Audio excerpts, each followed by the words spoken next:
and it is 6:03 p.m. Ms. Lupe, will you call the meeting? Roll call.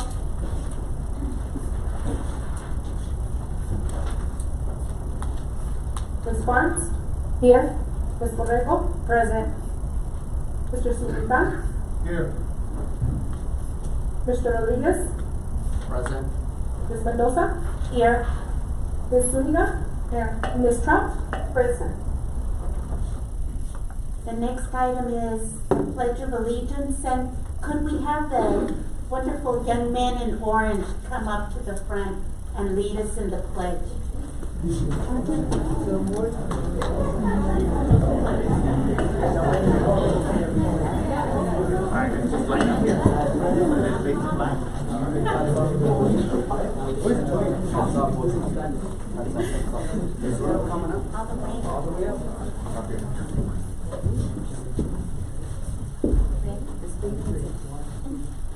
I pledge allegiance to the flag of the United States of America and to the republic for which it stands, one nation, under God, indivisible, with liberty and justice for all. I pledge allegiance to the Texas, one state, under God, one and indivisible. Thank you, guys.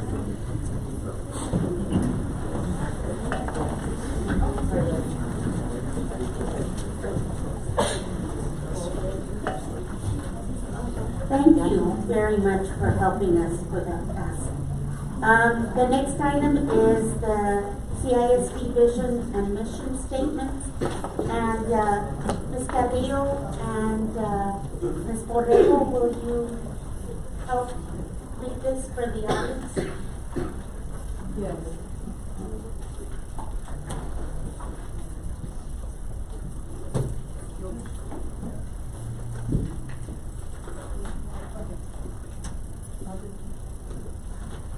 Vision.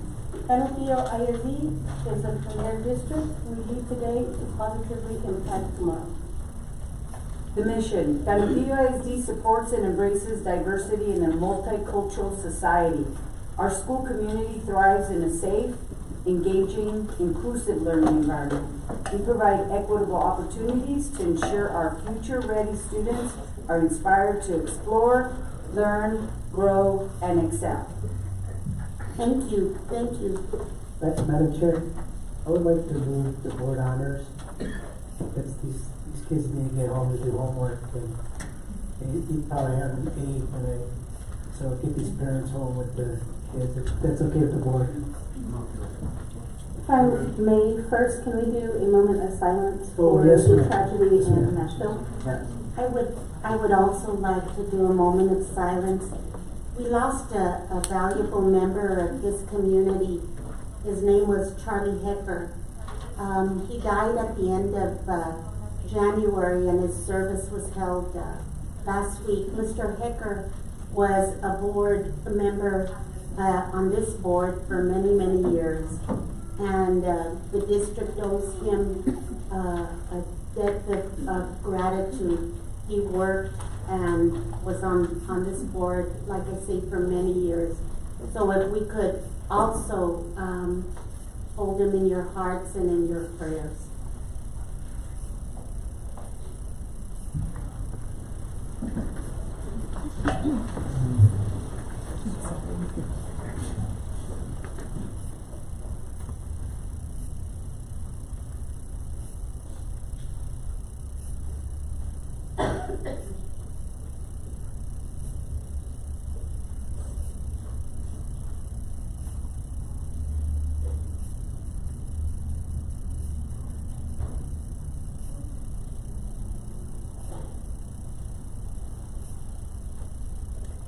Thank you. Thank you very much. Any board members wants to talk about Nashville, what happened as far as you were?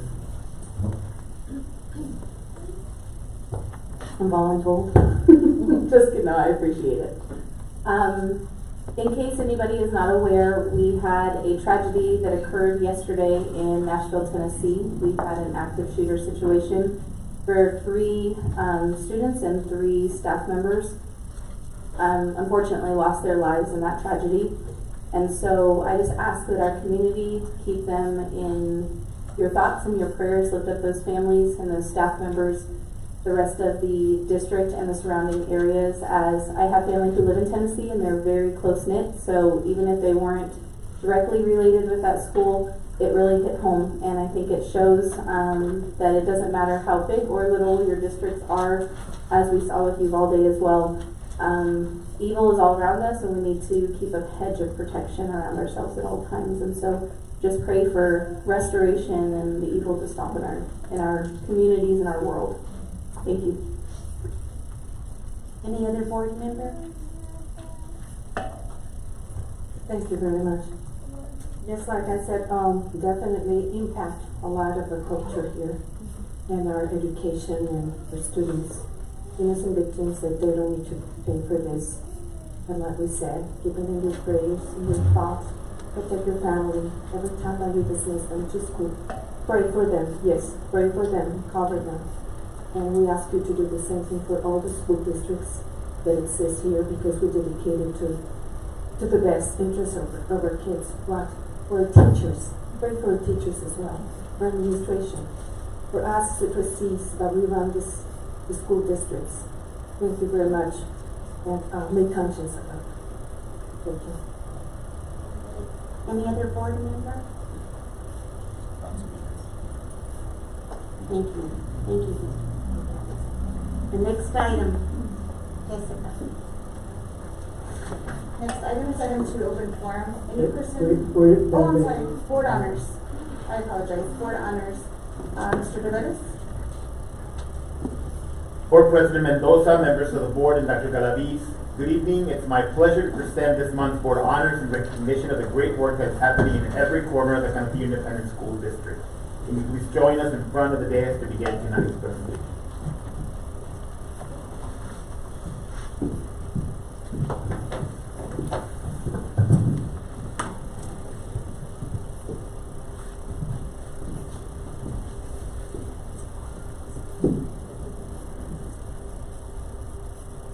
Cantillo ISD is home of the best teachers in El Paso, and that is evident by the number of teaching mentors that populate our classrooms. Our AAA rated teachers are sharing their knowledge with novice educators, and the work they're doing as mentors is getting noticed. Cantillo High School's Richard Moore, a geography teacher and girls freshman basketball coach, recently received the John and Gloria Lavis Excellence Award for Mentor Teachers from the University of Texas at El Paso. Awardees are recognized for having served as a mentor teacher to a UTEP teaching candidate while demonstrating a positive mentoring relationship. The impact the recipient's mentorship has made on the new teacher's career development and advancement is taken into consideration by the college's selection committee. The award comes with a $2,000 prize, but more importantly, it comes with the knowledge that our teachers are helping shape the classrooms of tomorrow. Please help us congratulate Mr. Richard Moore.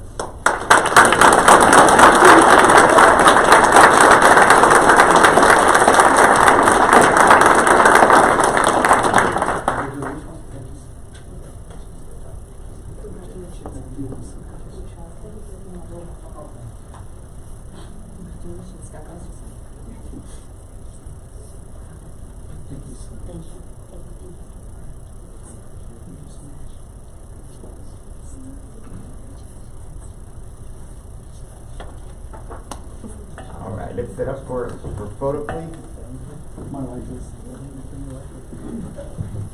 This is more.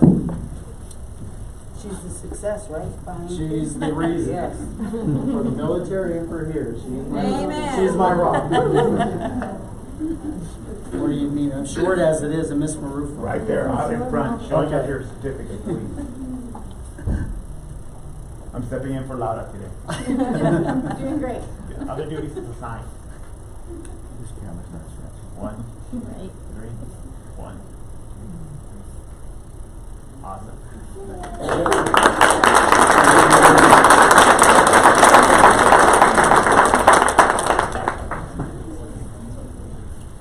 you, Mr. Moore. On a personal note, I want to say that Mr. Moore handles his teaching duties on top of his coaching duties, his mentorship duties, and if that's not enough, he's also an amazing host family for several El Paso Rhinos hockey players, and that's my heart.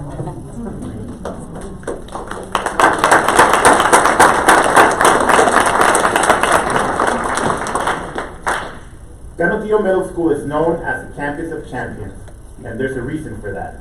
The CMS 7th grade baseball team this season kept their end of the deal by winning the district championship, but the way they did it is typical of the campus.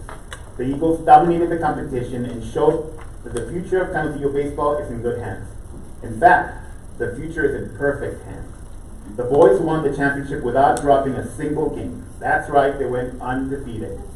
Please help us welcome the champions, the 7th grade baseball team from Canutillo Middle School, coached by Enrique Castanos and Gabriel Morales.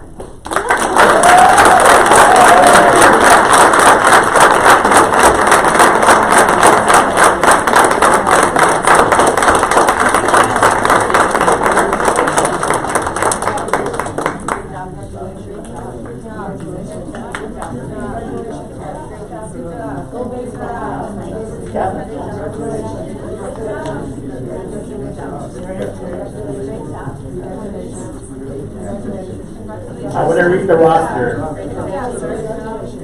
In the outfield, we have Daniel Alvarado. Then we have Iker Alvarez, Ryan Calderon, Daniel de la Cerda, Esteban de la Rosa, Caleb Duran, Julian Esparza, Zachary Faulkner, Christian Huerta, Sebastian Jimenez, Evan Luces, Julian Martinez, Julian Medina, Naisea Mesa, Eli Miller, Noah Pavia, and Giovanni Rojas.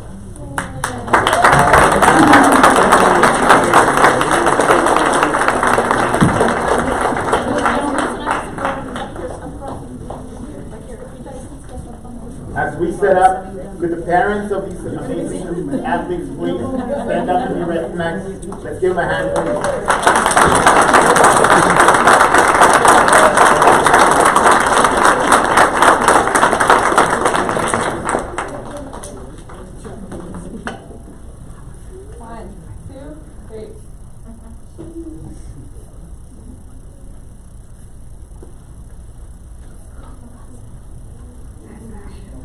All right, now, for mine. There you go.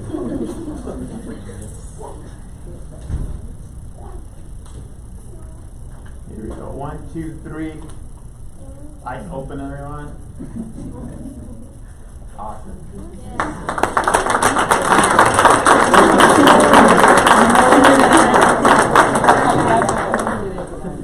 Yes, thank you to the community. Thanks, To guys. the board members. Yay. Parents, thank you so much. Yes, thank you guys.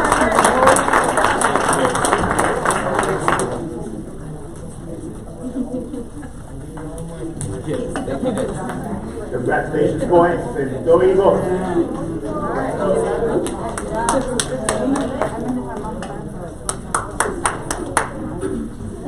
60 teachers in the Canutillo Independent School District have been deemed as exemplary teachers with data to back it up. And now, thanks to the district's admission into the Teacher Incentive Allotment Program from the Texas Education Agency, they'll have some cash to go with that knowledge. Depending on their certifications and student performance, teachers will receive a state-funded bonus of anywhere between $3,000 and $32,000. That's right, $32,000. After months of planning, writing, and data gathering, Canutillo is one of the few districts in Texas to be admitted to this program, which rewards tremendous student performance and the work teachers do to help our kids meet their academic goals. The program was created in 2019 as part of House Bill 3 to provide highly competitive salaries for teachers who prioritize teaching in high-needs areas and rural districts campuses. Later this semester, we will have a ceremony to recognize all 60 honored teachers. Tonight, however, we recognize the people that helped us get through the hard paperwork that made our admission into the program possible. Please help us welcome Associate Superintendent Deborah Kearney, Executive Director of Curriculum and Instruction,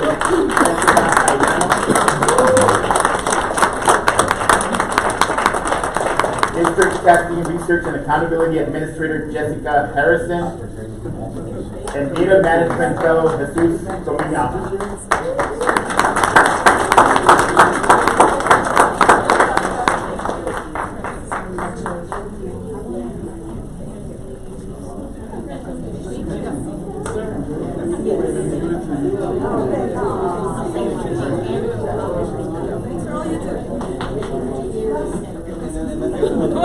Thank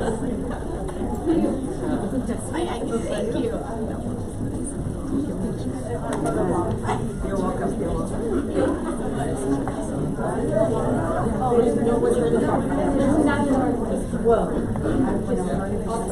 Thank you so much. All right, guys, let's get you in the middle of it.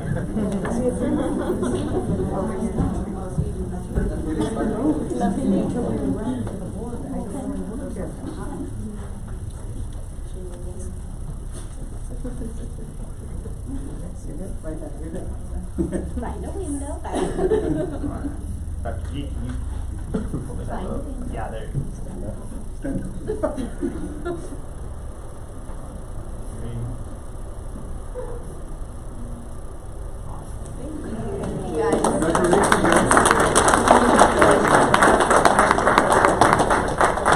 Thank you all for helping our teachers get a well-deserved boost.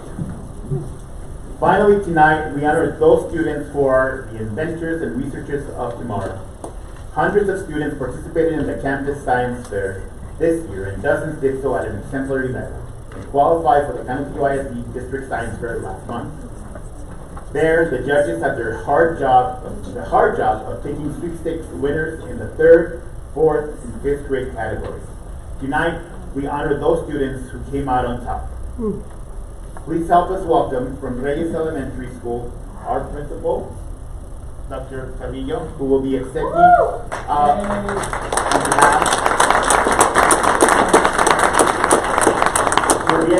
behalf of 3rd grade grand champion winner Sofia Villagran, who won for her project, What is the Dirtiest Surface?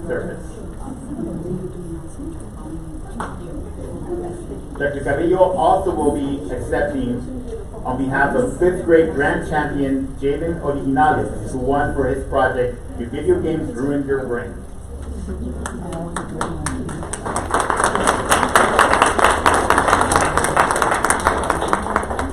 But Mr. Yes. Okay, thank you. Science fair coordinators.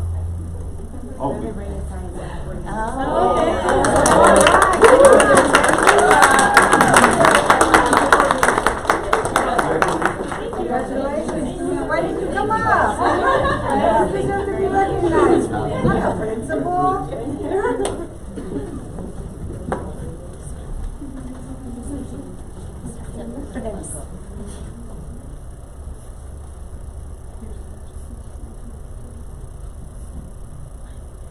One, two, three.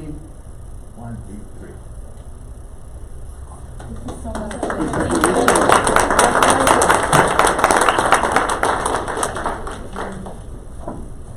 Please also help us welcome from Canopy Elementary School the 4th grade grand champion winner Aiden Lopez, who won for his project How Clean is Clean?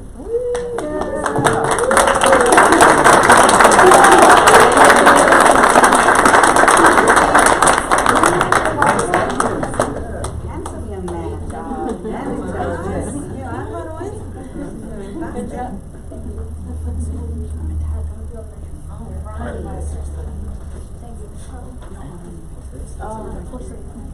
Can we have Aiden's parents and principal up here as well?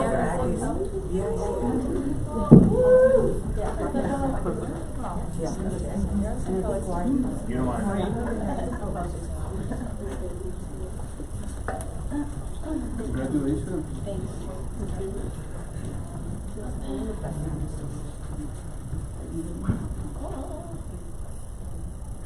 One, two, three. 1, 2, 3. Awesome.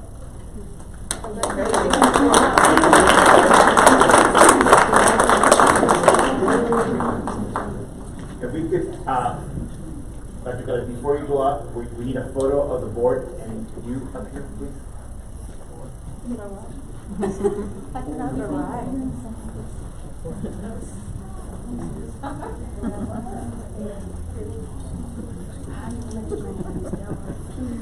Come a little bit closer together. There we go. Wait, let's figure this out. Let's get some women power in the middle. Yeah. Does that look good? Yeah.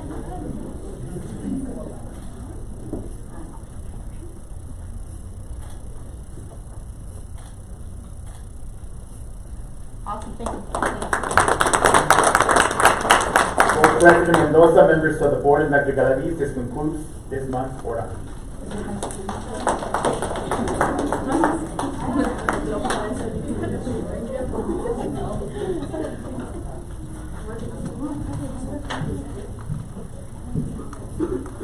I would like to take this moment to recognize someone.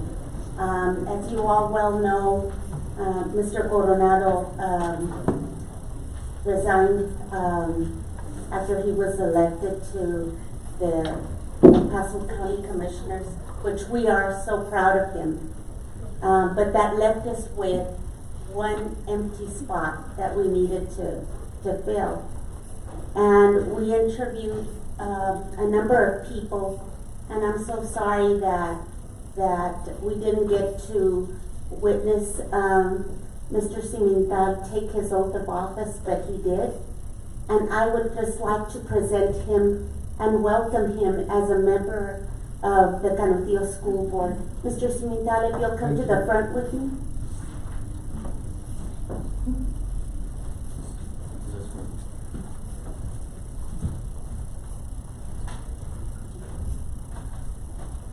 Would the board members join us? This is in recognition of Mr. Cimental serving on our board, and we are grateful to have such a willing and knowledgeable participant. Mr. Cimental, welcome. Thank you so much.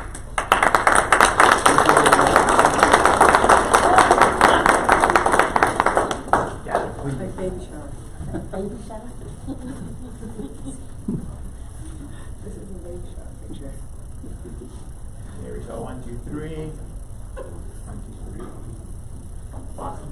Thank you.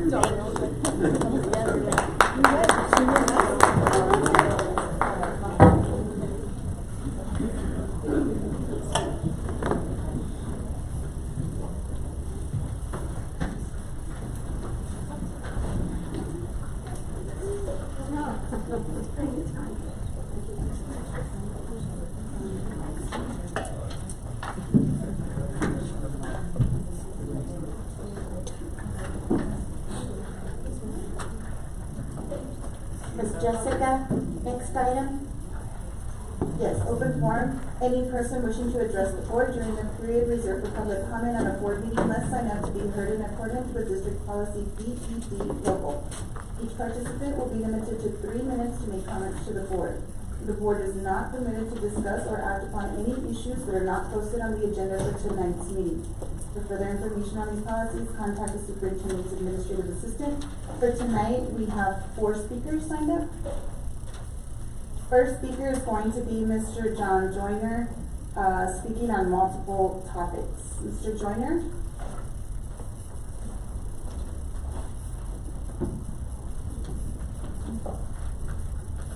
Welcome, Mr. Joyner.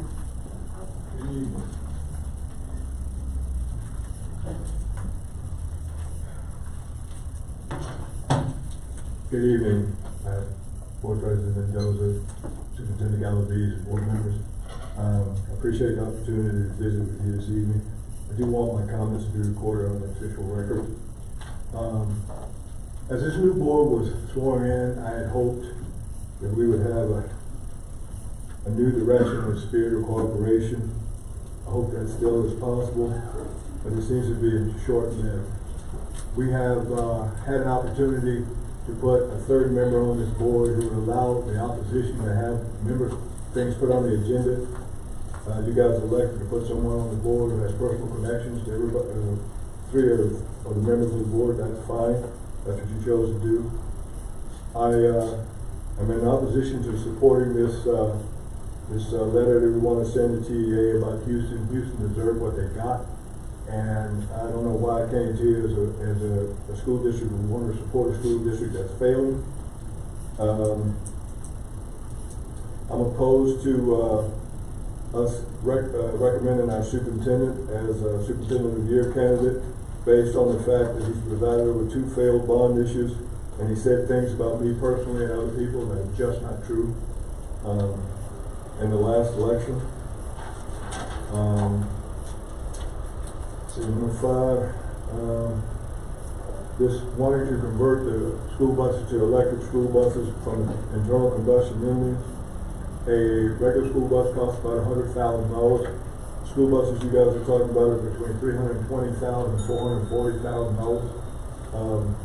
Has anybody done a cost-benefit analysis on this? And even if the original money comes from a grant, how we're going to maintain this? A battery for one of these buses, a single battery for one of these buses is $50,000. You lose a battery, it's going to cost you $50,000 each bus up and running again. The gas engine is $3,500 and a diesel engine is about $14,500. So for what you pay for one battery, you can buy roughly 5 diesel engines. I'm kind of short on time. I think you guys should give us more than 3 minutes, but that's it. I mean, we're looking at spending between $15 and $21+ million to replace the 48 buses that we have in the school district. I don't know about you guys, but we don't have an extra $21 million laying around. And even if we get a grant like Socorro did, we still have to maintain and take care of those buses. We have to train new personnel, we have to put in charging stations, we have to redo our maintenance area. And so far as children smelling fumes, if our kids are smelling diesel fumes on the bus, there's something wrong with the exhaust system on those buses. So the argument to go to this electric thing is a green New Deal pipe dream that's going to cost this district millions of dollars in the long run. And I also think it's a mistake to sell the property at cap cost. Thank you. I wish you guys would pay attention to something I said. Thank you, Mr. Joyner. Next speaker is Mr. Sergio Martinez, speaking on facility improvements. Mr. Martinez? Mr. Martinez, welcome.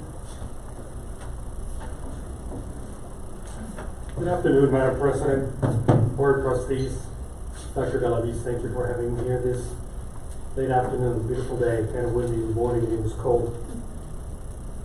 I had something that I wanted to talk to you, and as you know, I have a first grader at Jose Damian, and I'll tell you, every time they ask what school he goes to, he's very proud to say he goes to CISD Jose Damian Elementary School.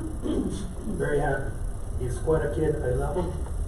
And God gave me one son, and I'm going to take care of him the best way that I can.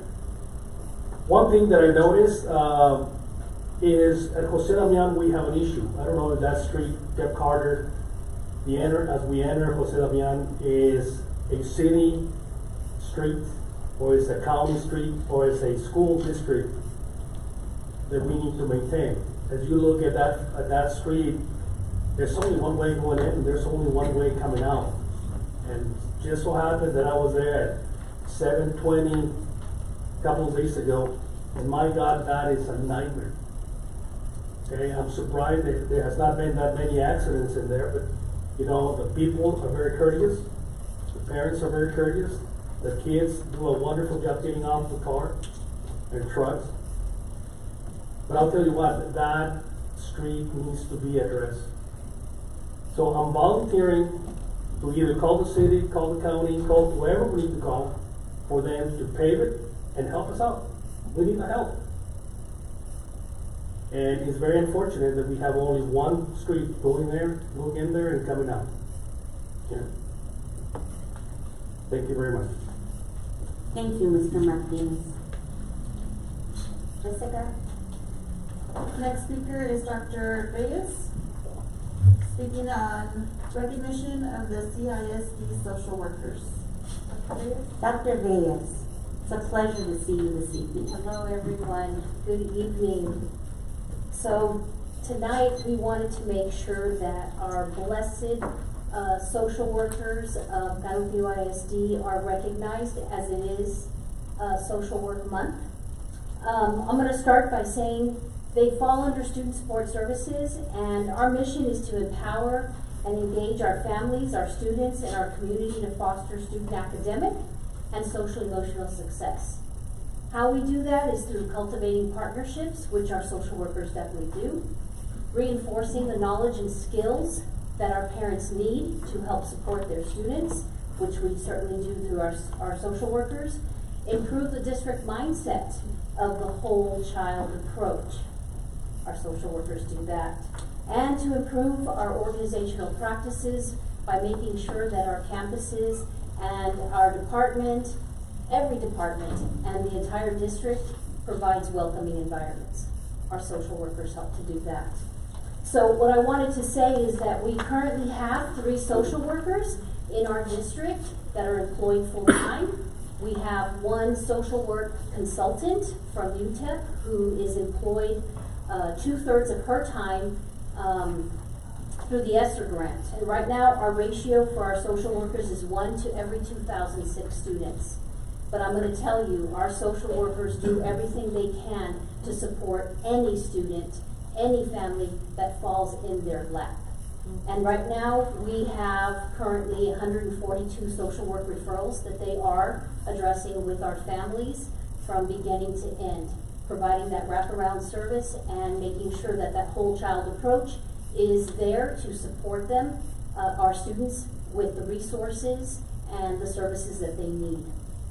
We currently have many different programs that our social workers address, from the community closet to the Lone Star Pantry, to our Steppers Closet, to our school bin, which helps with school supplies, to utility assistance, to community classes, and of course, to the outreach of agencies and organizations that can help support our high-need Tier 3 students that need that kind of support.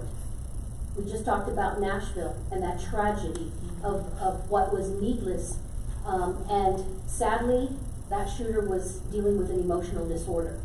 And so it is evident that our social workers are helping to provide and support our families and our students individually. But not only that, in their job description, it also says they will support our staff, and they have.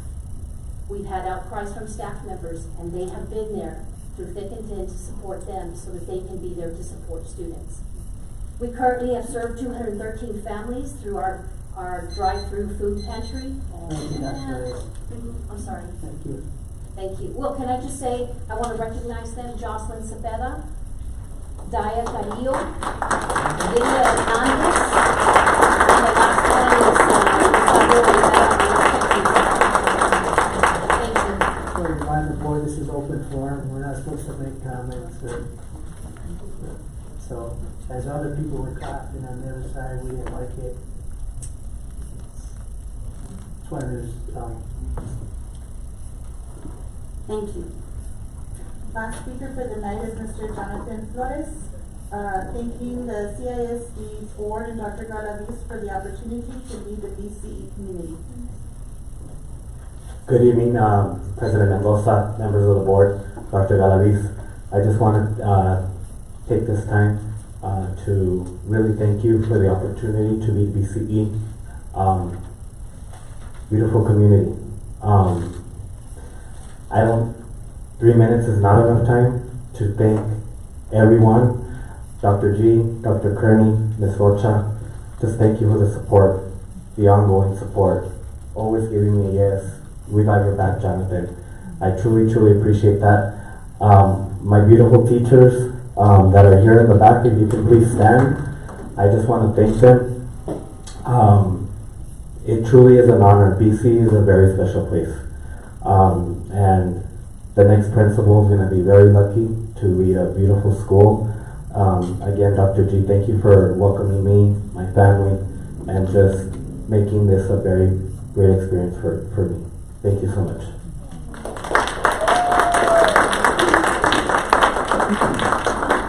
Thank you, Mr. Flores. We wish you well, sir.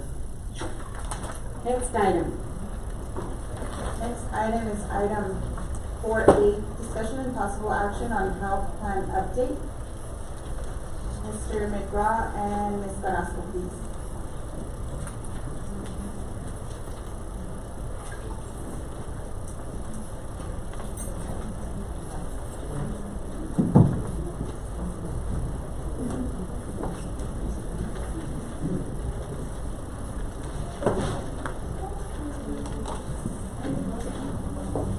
Good evening, Madam President, trustees, Dr. Galaviz. We're here this evening to discuss the state of our health plan for Bernalillo ISD. And before I turn it over to Mr. McGraw, which you all know, he's our advisor, and he has provided us with some very valuable information for us to consider this evening. I just wanted to bring the board abreast of the situation that we are with our current health care plan. I know that we've been struggling with this for a couple of years, but this year it's come to a head. And so let me just say that our health plan is designed in a way that it straddles over 2 school years. So initially, since this is the budget season, if we need to make any changes to the district contribution, this is the time to discuss it. Down the road, sometime in the summer, if we need to make changes to the amount that the employees pay, then at that point we make those changes prior to open enrollment, and those changes will take effect January of 2024. But the contribution that the district has been contributing so far, and it's done for so many years, it's $623 per person, per employee, and per month. And that's been the district contribution for a number of years.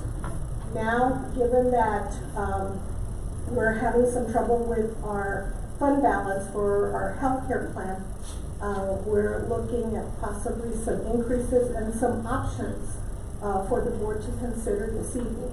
And the reason that I bring this up again is because this first step is going to affect the district contribution. And so this is what we want to discuss this evening with you all. I'm going to go ahead and turn it over to Randy McGraw. And you can go ahead, Randy, with the explanation. Thank you. Good evening, President Mendoza, members of the board, Dr. Galaviz. I'm Randy McGraw with Hub International. And as Ms. Carrasco just said, the intent is to bring you up to speed on the challenges that the self-funded health plan is facing this year. And so we'll provide a little bit of historical information as to how we got to this point. And then I don't want to alarm people. I mean, it's a very serious situation. And some of the numbers that we're going to look at tonight are just like boundaries. They're not, we're not asking you to say approve these changes, but we do need to start the dialogue of how we're going to come up with a solution. And so with that, I'm going to go to page 3 of the presentation, which describes the brief background of how we got to where we are. So last year, there were a couple of key things that happened. One was the district went through a request for proposal process and evaluated the marketplace for claims administrators and selected to remain with Blue Cross Blue Shield, which has been your administrator for about 16 years now, consecutively. And the plan, as we went into 2022, and you'll see on the next slide how we managed to move into that situation, was in need of additional funding. And at the time, in the middle, at the end of, in your budget season, session last year, for this fiscal year, it was indicated that the district could not afford to increase their contributions to the plan. And the plan needed an increase in contributions of about $2 million or so. And so the strategy that the district adopted was there was some land that the district was intending to sell, and that the proceeds from that sale would be used as an infusion to go towards the health plan fund to offset any increases needed by the district or employees through payroll deductions. And the amount of that infusion was projected to be $2.3 million. However, we learned that the sale did not go through. It hasn't been concluded. So there is no $2.3 million available to infuse into the fund. And then I don't know the details of your real estate transactions, but the indication was that should the sale close, it's probably not going to be a $2.3 million value. So on page 4, I've got a historical list of the fund balance and the revenues and expenses of the plan. And these are plan years starting in 2020. The plan year runs January through December on a calendar year basis. So like Ms. Carrasco mentioned, it straddles your fiscal year. Half of the plan year falls in one fiscal year, the other half falls in another. And back in 2020, the health plan, prior to 2020, the health plan had a pretty significant fund balance. And there was a decision made too that there was enough money in the fund that the fund returned about $1 million to the district's general fund. So we began the start of plan year 2020 with a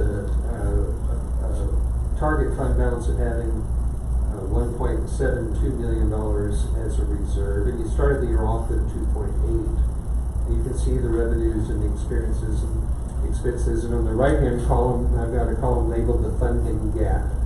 So the funding gap is just the shortfall between revenues that come in, and revenues are combined with the district's contribution, employee payroll deductions. And then the expenses to operate the plan, and that includes all the expenses paid for claims and administration and reinsurance and other things related to the operation of the plan. So in 2020, we had an exodus of $1 million, and we ended the year of $2.8 million, which was good. In 2021, however, you can see that expenses rose over the prior year by about $1.3 million, whereas the revenues stayed pretty consistent. So there was not a whole lot of change in your enrollment over the years, and if anything, your enrollment has declined slightly from 2020. But you can see at the end of plan year 21, there was a funding gap of $687,000. But our ending fund balance came in right on track of the target that we were anticipating to need at $1.7 million. And then 2022 was another expensive year in terms of expenses and claims to the plan. And again, there was a small increase in funding through payroll deductions of $50 per month from employees, but the district's contribution stayed constant. And so you can see then the funding gap now became $2 million compared to the expenses, and we ended the year with just $150,000 in the bank. And these are as of December 31 at the end of the plan year. So now we find ourselves in 2023, and so that you can see that funding gap of $2.1 million, the anticipated infusion of 2.3 would have covered that funding gap, but it would have masked the need for increases in contributions coming forward. And so since the 2.3 million did not materialize, right now we're on track to end the plan year at a deficit of $1.8 million. And the projected claims expense will be about 10.3, which is now a funding gap of $1.9 million. And our projections for the next year of 2024, which will impact your upcoming budget process for fiscal year 24. The target fund balance has declined to about 1.4 million, and that's a function of the fact that I mentioned before there's fewer employees participating in the plan. But our projected fund balance by the end of 2024 will be approximately $3.2 million, and our funding gap this year is about $1.5 million. And so that's what sets the stage for the information that follows, and we'll take a look at page number 5, which is the detailed map behind the forecasting. And so the infusions are great. It's like a Band-Aid that comes in. It's like in my own personal budget, I'm short a little bit of money to make my monthly rent, and so I ask somebody to give me some money and I pay my rent and I'm good to go. But the next month, I'm short again. So that's what's happening with the infusion. And so there you can see our forecast without the $2.3 million being included. Would call to increase the overall funding of the plan by about 44%. That means district contributions would need to increase 44%, as well as payroll deductions, which is a pretty staggering change. This 44% is also based on the premise that the district will transfer $1 million from its general fund into the healthcare account if you haven't already done it, we talked about this last week, and basically on a current basis right now. So that's $1 million coming from your general fund to the health fund. And on top of that, we would need a 44% increase in funding in order to meet the goals and objectives and keep the plan solvent. So one thing to point out too, for employees and other members that are concerned, is the district being self-funded is paying the claims. The problem is we just don't have the budget set properly, and that's where the funding gap is coming from. So there should be no concern on behalf of any of the people covered in the plan that your claims aren't going to get paid or that your insurance isn't going to get paid. But the district needs to take some steps to rectify the situation. So on page 6, we've created 3 different scenarios, and then on the following page, we'll show what these scenarios would look like in terms of payroll deductions to employees. So scenario number 1 includes the $1 million infusion from your general fund right now, and would implement a 167% increase to payroll deductions. So 100 is double, and 67 is another 67% on top of being double. And that's based on the premise that the district cannot increase its contribution at all from your $623 per employee per month value that you have right now. So that's pretty not feasible. Number 2, same initial premise, the $1 million infusion from the general fund comes in now, and we do the 44% increase that I mentioned before on both the district side of the equation and the employee side of the equation. So what does 44% mean to the district? Right now you contribute $623 per employee, and that would need to go to $897 per employee. And then the remainder would be borne on the benefit side of the equation and pay reductions from employees. And so then the third scenario 2 is to put in the $1 million. You can see the impact too on your fiscal budget. So scenario 1, no impact to the district from a budget perspective. Scenario number 2, $1.3 million impact to the district from a budget perspective. And then bear in mind too, the budget perspective is just half of the plan year. So number 3 is make the infusion now and implement the 44% increase on the district's funding effective July the 1st of 2023. So payroll reductions and benefits remain the same through the end of the plan year for 2023, but typically your increases in contribution would happen on January 1 when the plan year starts its new cycle. But if you were to accelerate that money coming in, then you would be paying the increased amount over 12 months. So in scenario number 2, $1.3 million is half of the solution, because that's the only part that would fall into the next fiscal year. Scenario number 2 would be to accelerate the district side of the contribution into the plan beginning on July. Now the fiscal year impact to your budget would be $2.7 million, and we would still increase the rates, payroll reductions for employees by 44% on January the 1st. So the next page gives us an idea of what do these numbers look like, and you have to take a breath, I do too, when you look at them. So what we can see under scenario number 1 is the column for 2023. We have 3 different benefit plans: a consumer-driven health plan, a basic plan, and a standard plan. So there's 3 options for employees to select from. And you can see these are monthly payroll deduction amounts shown in the grid. And so the category we have the most employees or enrollment is in the single coverage, employee-only coverage. So the consumer-driven health plan is offered at no cost to employees, so employees can enroll themselves into that for no cost. And that would remain the same through any of these scenarios. And the most popular plan is the standard plan over on the right-hand side. Majority of your employees are enrolled in single coverage under the standard plan, and they currently pay $138 per month as their share of payroll deduction for single coverage. So a 167% increase would make that payroll deduction $368 a month for single coverage, which is very large. And that's an increase of $230 over what they're paying right now. The next highest category of enrollment is the category of employing children. And the current pay reduction in the standard plan is $385, but that would increase to $1,028. That's an increase of $643 per month.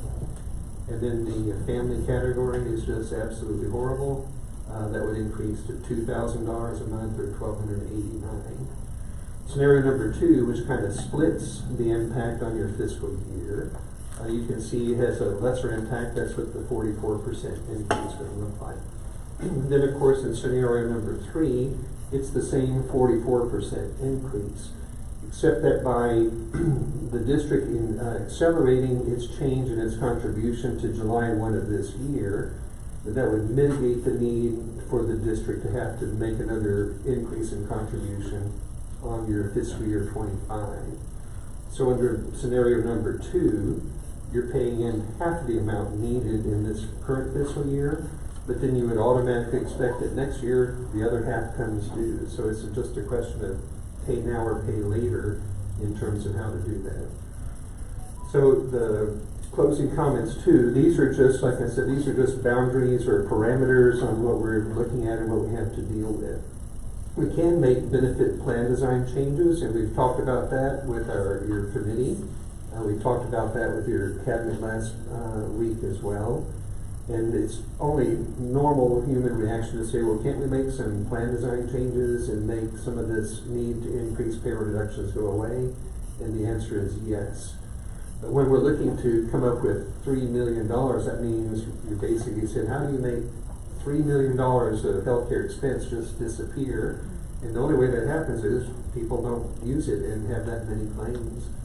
So if you were to go back and look at page number 5, which is the detailed part of the forecast, to kind of frame the issue there, we're looking for $3.6, $3.7 million minimum to come into the plan. And so some people say, well, can we raise our copay $5? Can we change our deductible a little bit?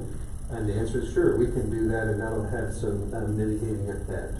But there's 900 employees here. If everybody filed one drug claim a month for 12 months, that's $60 worth of increased expense that comes out of the plan per person times 900. That's going to be $54,000. So okay, we have another $6 million to go. Can't make enough benefit changes to make this problem go away. At some point, there has to be an increase in contributions from both the district and the employees. And of course, we can make some plan design changes. we had one change that was implemented this year for January 1 of 2024. It's intended to save the district about $178,000 in a year, and that's already included in the projections there. So yes, we could make some changes. We could eliminate some plan design changes too. But there's so many different moving parts and variables to this equation that in order to make logical progression going forward, the first answer that we need to know is what could the district do in terms of contribution? Because there's 3 parts of this equation. There's what the district pays, what's the payroll deduction, and what do the claims expense cost. So once we know how much the district can contribute, then these other 2, we can make some plan design changes, which would lower the claims expense, which would lower the 44%. But until we know what the district's doing, we're just throwing out unbaited hooks and hoping something's going to bite on it, and we just go round and round and round. So we're not asking you to make a decision this evening, but we want to get this on your radar so that you can start taking that into consideration to figure out what are the solutions. If the property does sell, whatever amount of money that is would be welcome relief to the health fund too. And those are our comments, and happy to answer any questions if you have some.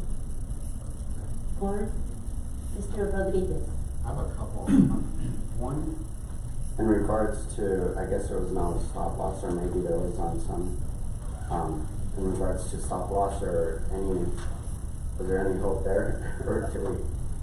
So actually, we should prepare ourselves for a rather large rate increase on our stop loss premium for our next renewal cycle.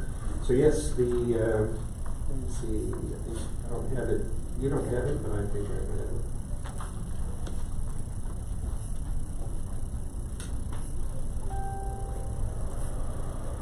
And going back to the land, I know every department probably started saying everyone was going to get a piece of the land sale. And for me, I wouldn't mind, but I think we need to make sure strategically as a board with administration's recommendation to see where that money does go to, because we do have a lot of facilities needs as we've seen in the past. So there's a lot of issues. So I think I want to caution the board in regards to how we address that, but I don't want a knee-jerk reaction that's gonna, we'll infuse it, but then the problem stays consistent. And so that's just my thought process, and we'll see what recommendations come back from administration. But those were the two things that. Sure.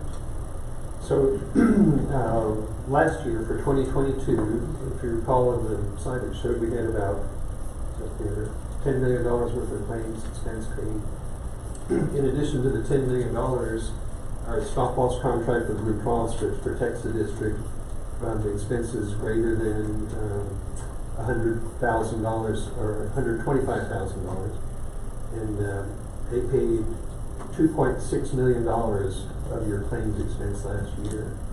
And the premium that you paid them for that last year was approximately $1.3 million. So you gave them $1.3 million, they gave you $2.6, and you still spent $10 million more dollars. So yes, you had an increase in your large claimants, but their liability is capped at the stop loss deductible. So far this year, it's early in the year in terms of the claims data that we have, but we already have, let's see, we already have one person in excess of the $125,000 threshold. One of them is $5,000 away, and this is just based on the first 2 months of the year. So there's likely to be more large claimants that come through. But what we're seeing is a couple things, and one of the program that we put in place this year already addresses high-cost specialty drugs, and that one is a program that will save the district about $178,000. And for certain specialty drugs, the copay drops to $0 for the member. So the member, it's good for the members program. They get the same drug they were taking, but at no copay cost. And in exchange for that, we've changed the plan behind the scenes to extract more money from the drug manufacturers, and that's where that's coming in. The specialty drug expense is driving a lot of the claims expense for a lot of employers. And some of the biggest impact that's happening lately is the drugs that you see advertised on television for treatment of diabetes, Ozempic, Wegovy, and Manjaro is a third drug that falls in that category. And you've probably seen about it. You've bound to have seen a television commercial for Ozempic, and you've probably seen some news articles too. There's actually was a shortage of Ozempic because one of the side effects of Ozempic is it causes immediate dramatic weight loss. So it's a very popular drug.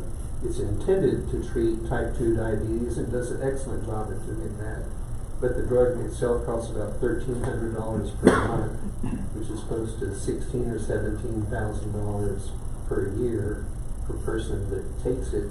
And they have to take the drug. If they were trying to keep it, they're taking it for weight loss issues, then you have to continue taking it. You can never stop, or you put your weight back on it. So it's a perfect addictive drug designed by drug manufacturers, to have a third party pay for it. It costs a lot of money, they make a good profit, and you have to take it forever, and it's all legal.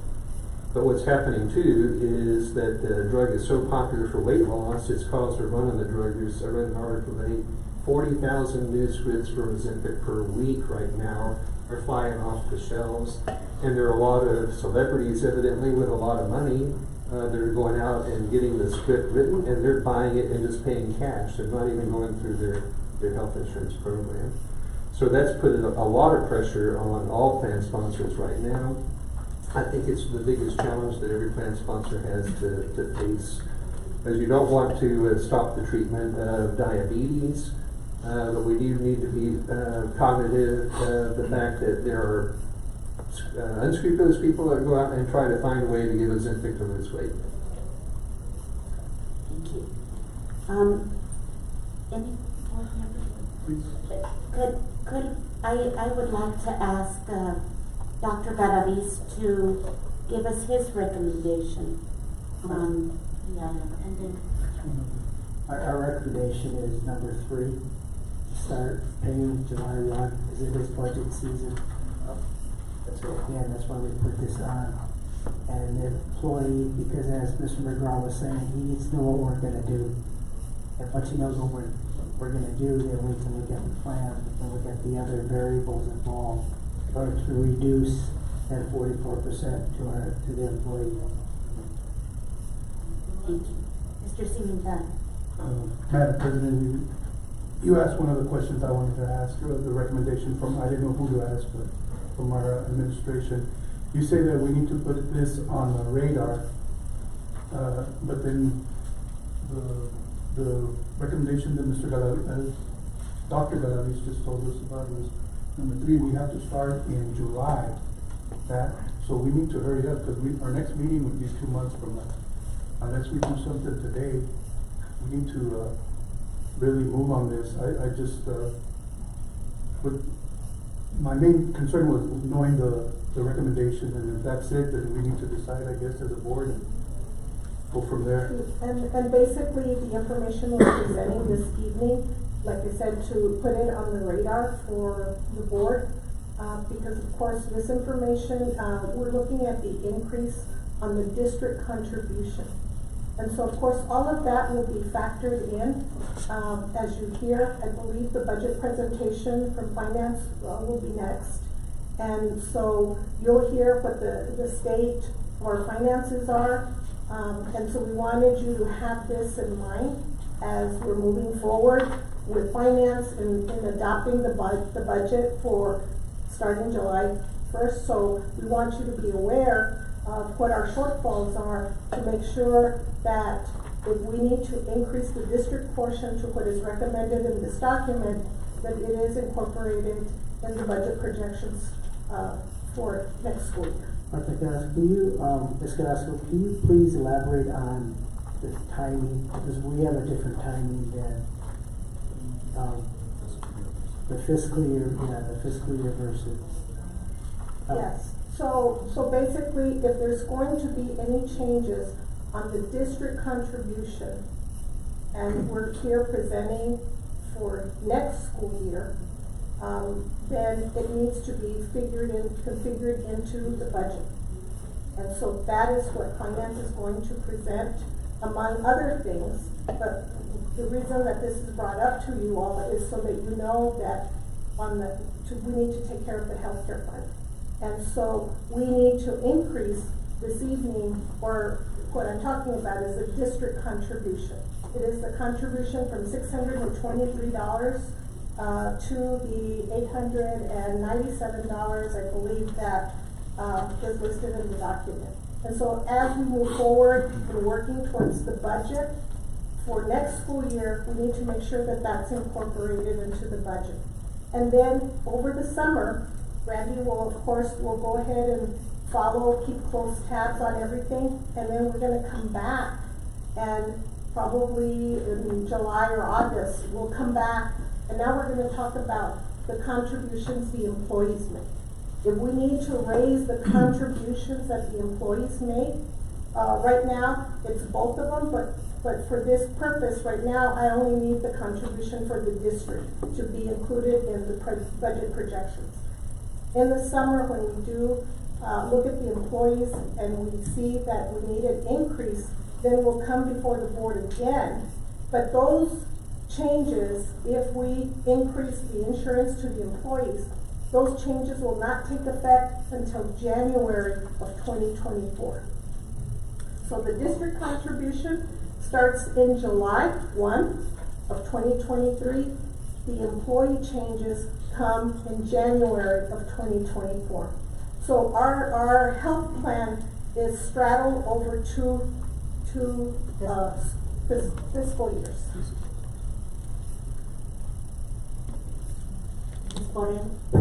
Hi, couple things, comment first and then a couple questions, Randy, for you. I think this is a very important decision for all of us on the board. Health insurance for the employees is up there, probably more important even than salaries, because it's their well-being, it's their health, and it contributes to their compensation plan as well. I think that it's something that we need to really look at and make sure that we're not giving them a raise and then they're paying so much, and this is, I know, in the future in the compensation plan, but that we're not giving them a raise and then they're paying so much in their insurance that then it becomes no wash. They don't see a different quality of life in their paycheck. I think the second thing that is very important here today is that and I don't know the conversations. I do agree with number 3. I think fiscally responsible for the district. Have we as a school district looked at different carriers? Would there be any money savings with different carriers? I guess that's my first question. Yes, last year the district conducted a competitive request for proposal process, and the end result of that was to select Blue Cross and Blue Shield. Okay, and do we know, like, employee satisfaction with Blue Cross Blue Shield, and maybe that's something I need to ask you? Yes, and our plan, our health plan committee, that when they sit through the RFP process, everybody's been on board with Blue Cross Blue Shield. We've had that for a number of years, okay, and so they keep selecting that. Our health plan has been very competitive among other districts. I mean, I think that for the longest time, Bernardino ISD was the employer that contributed the most towards the employee's health plan, the 623. I mean, we were at the top even statewide as the amount of contribution that the district gives. And of course now I'm hearing that some of the other districts are having to raise their contribution given the rising cost of healthcare overall. I mean, self-funded. Yes, for the self-funded, yes. So I have another question. What is CDHP? What does that offer the employees, the one that's no cost?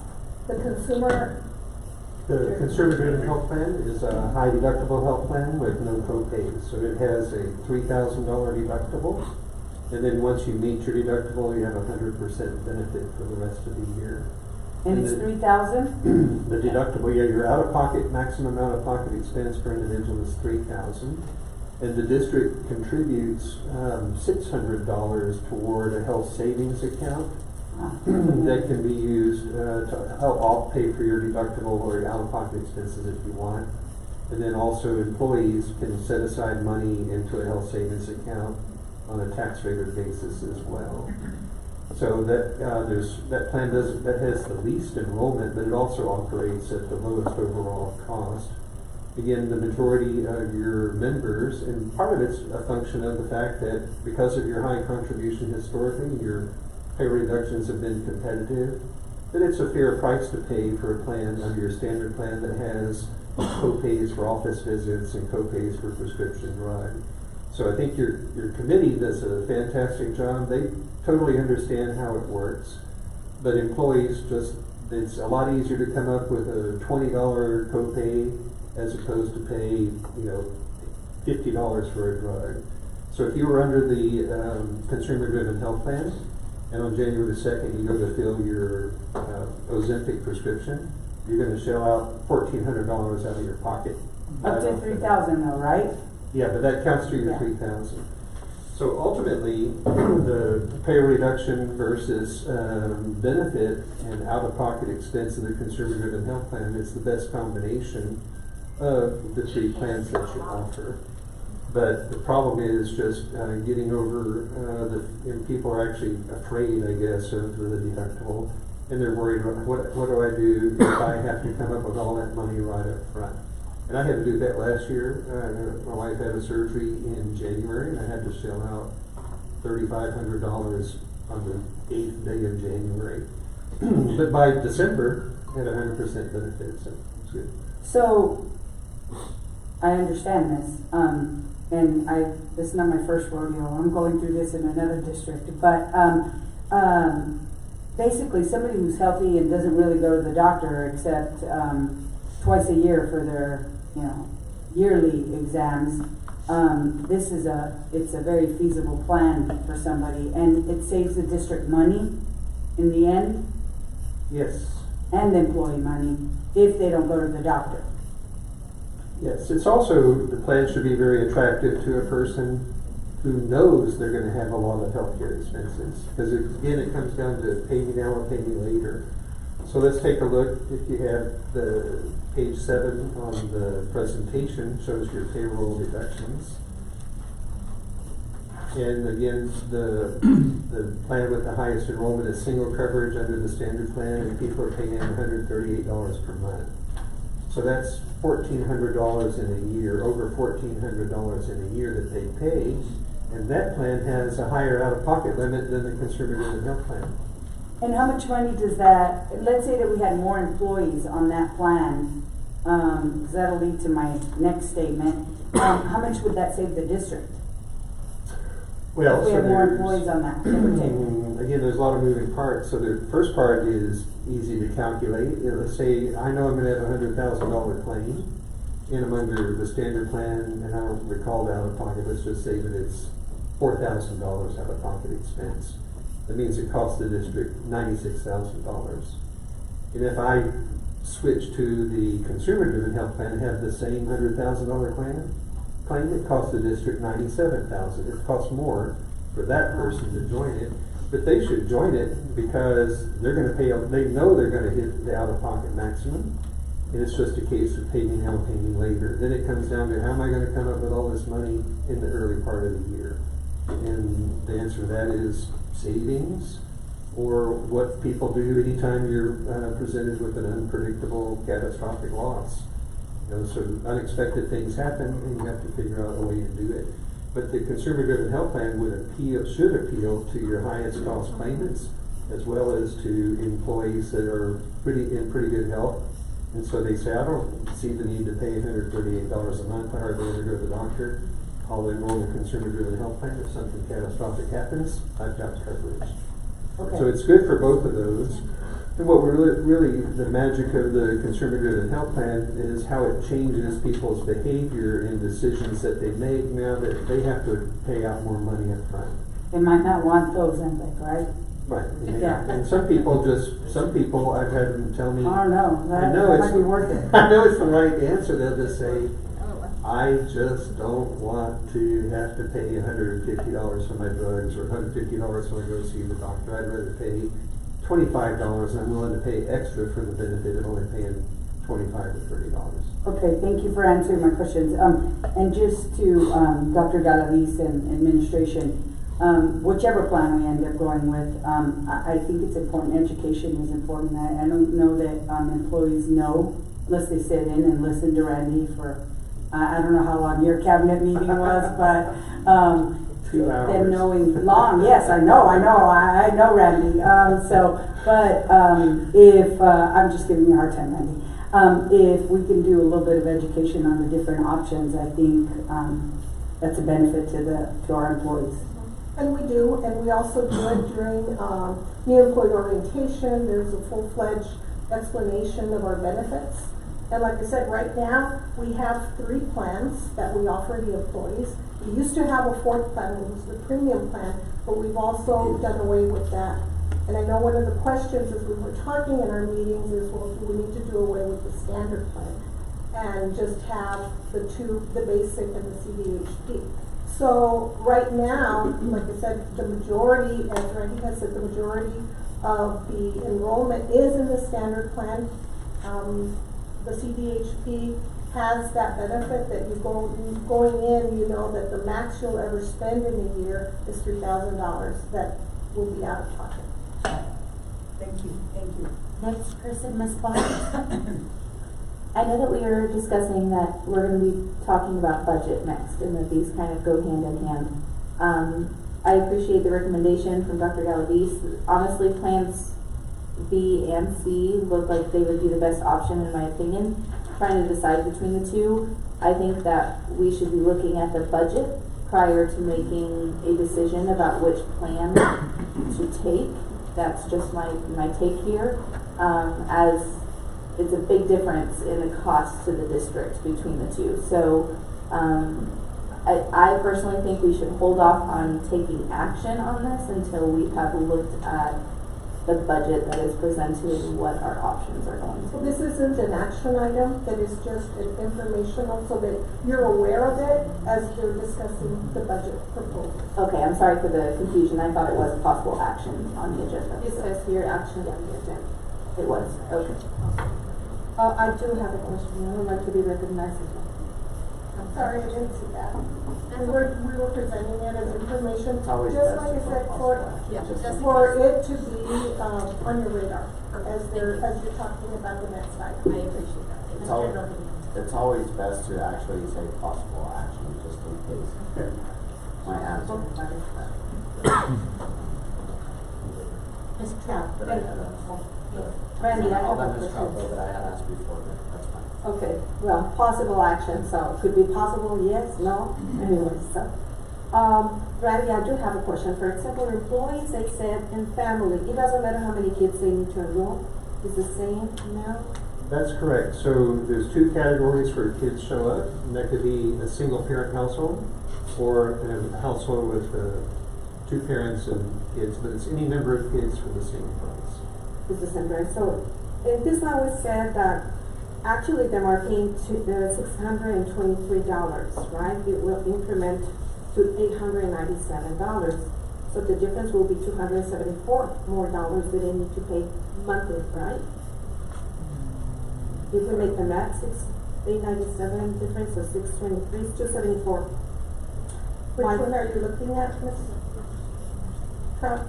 The number 2 and number 3, number 2. Page 7. Yes, page 7, exactly. So, my question is, I mean, and I totally agree that we would like to see how's the budget will be looking for, but what can we do as a district to contribute and help the employees here? I mean, it's not the best decision to take it right now, and I know it's been a hard time for economics here in the United States, for all of us. Let me finish, Ms. Carrasco. And the situation is not the best right now to apply this. I know that it's gonna come until 2024, that's what you stated, that it's going to come to implement, but decision, we need to take it. Anyways, even if it comes in 2024, we don't know how the economy is gonna be there for it. No, the decision in 2024 is for the employee increase. The decision that you need to look at now is the district contribution. And that needs to be incorporated in the budget. And so that's why we're talking about it now, and we're proposing that the district contribution of $623 be increased to $897. That's the district portion, and that's the portion that's incorporated into the budget. And that's what the district can do to help the employees mitigate the cost of insurance. To mitigate the cost. That's correct. Oh, that's what I wanted to ask. Thank you so much, I appreciate it. Mr. Rodriguez. Just going back to the comments a lot of the colleagues made, I just want to make sure we're not passing the buck down, sort of like what we did over the last 2 years. That we sell another piece of land, or that the state legislator gives us more money, or that. So your former board member, Mr. Coronado, now that he's at the Commissioner's Court, is coming into a health plan at El Paso County that's at the tail end of where you were. So they went through 2 years of horrific claims expenses, and the county bankrolled it from the general fund with $3 million worth of infusions, and then some other juggling around that we did. But the solution to when there's the funding gap is to get the actual adopted budget back on track, like we're recommending tonight. And now that they've done that, in this year, the health fund at the county, he's not gonna have to deal with this story. He's on the good side, because now the health plan is back on equal footing, and the health plan is repaying the county their $3 million this year. So the main thing is, and we don't have to do all of this funding at one time, but we do need to keep you from having to dip into your general fund to bail out the health plan. And so we've got this target fund balance of $1.4 million, which is equal to about 2.5 months of claims paying capability. And just like you have a contingency fund, a general fund, and reserves for your budget, the health plan should have one too. So all of these numbers would replenish the $1.4 million by the end of 2024. If the district wanted to make a decision to say, we don't want to go that fast, but we just want to stay out of the red, and so maybe you say, and this is what the county did, to say, let's just target having 1 month's worth of claims paying capability, and then the next year we can get a second month and add it in there too. But we don't know the answer to, I mean, since there's 3 big variables, and the biggest one is the district contribution, we need to try to nail down one of those before we address the other 2. Otherwise, every time you change one, they all 3 change, and we just keep going around in a circle. But so we don't, once we know what the district's capabilities are, you may not be able to come up with $897. You haven't gone through your budget part yet. But whatever that number is, if you tell us, then we can fill the gaps on the other 2 sides. Anyone else? Thank you for the information, and we'll cross our fingers and hope we win the lottery. Thank you, Board.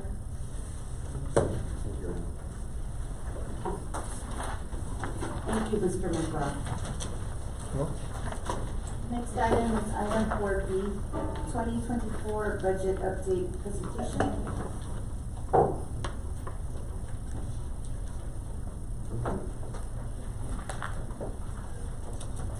Good evening, Board President, members of the Board, Dr. Galaviz. It feels like we're just doing this again, and we've just been through it, and now here we go again. First off, I would like to introduce our Executive Director of Financial Services. Hopefully everybody is familiar with her, Ms. Pulley. I want to make a couple of comments on the previous presentation before we get too far off of that topic. First off, I want to make sure that everybody understands about self-funding. Randy stated that the healthcare fund is not in any danger, and I just want to reiterate that it is not. Self-funded means that the general fund covers any overages. And so it has been in the negative sometime in the far past. And so what happens is that the money that is needed to cover that, and that's in your budget amendments in the consent agenda later on this meeting, the $1 million that he referred to. And so the general fund will always cover any deficits in the healthcare fund. And then as Ms. Grasco mentioned, that our current contributions of $623 is very rich. And so I just want to keep that in mind. The other thing is, Randy did good with the Band-Aid. Because yes, when they ask for an infusion, I did reiterate that that is only a Band-Aid. That is one-time money. Land sales, we're out of land sales. And so to do this infusion this time, we hopefully will be able to do that. However, that cannot be an ongoing plan for the success of this fund. With that, I'll turn it over to Ms. Bullock. And just for clarification, we're going to go through revenues tonight, and then the expenditures will come to you later.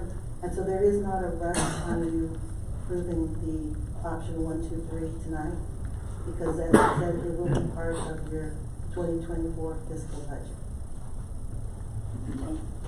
Good evening, President Mendoza, board members. We're going to start first with the unknowns. So this budget presentation is just based on the best information available at this time.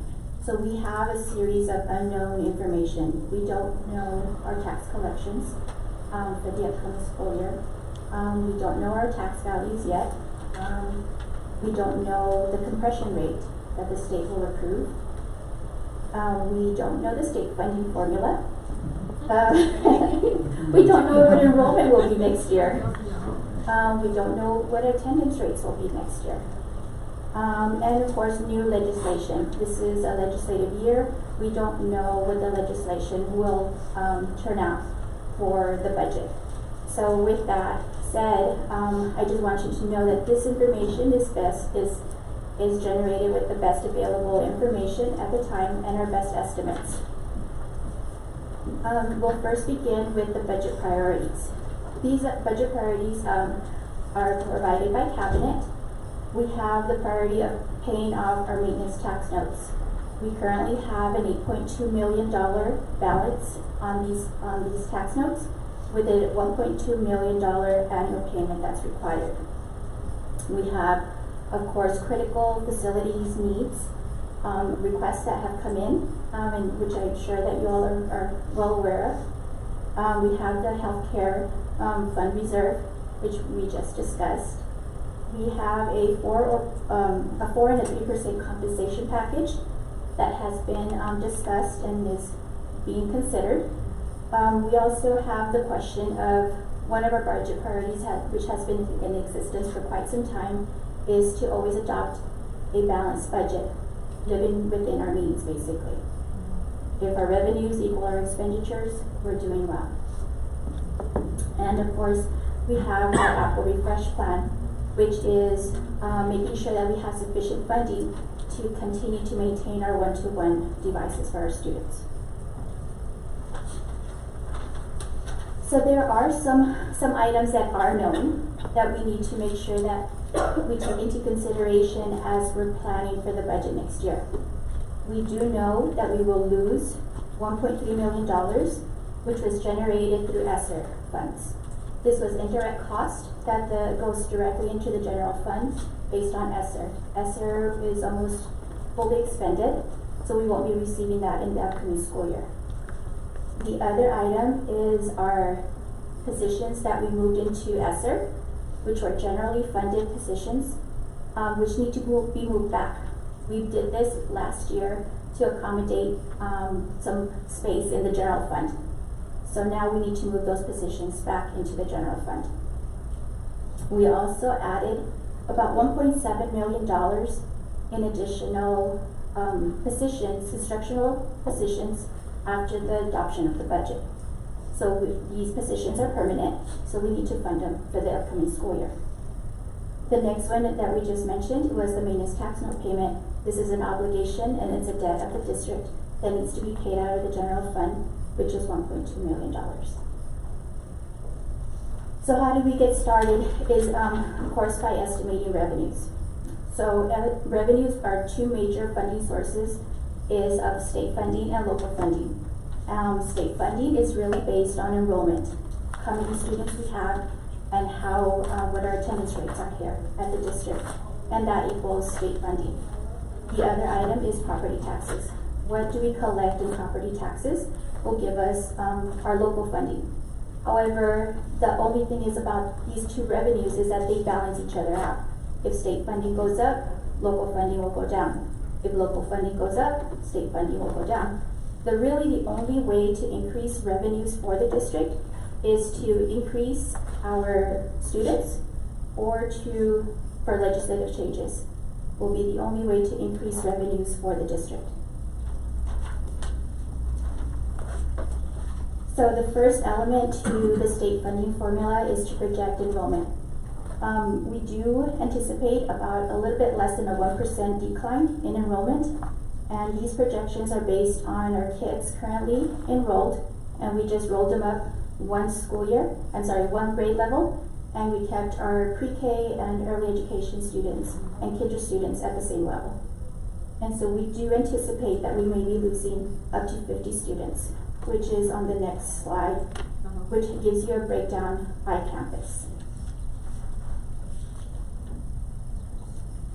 The next item that provides funding to the district is property tax revenues.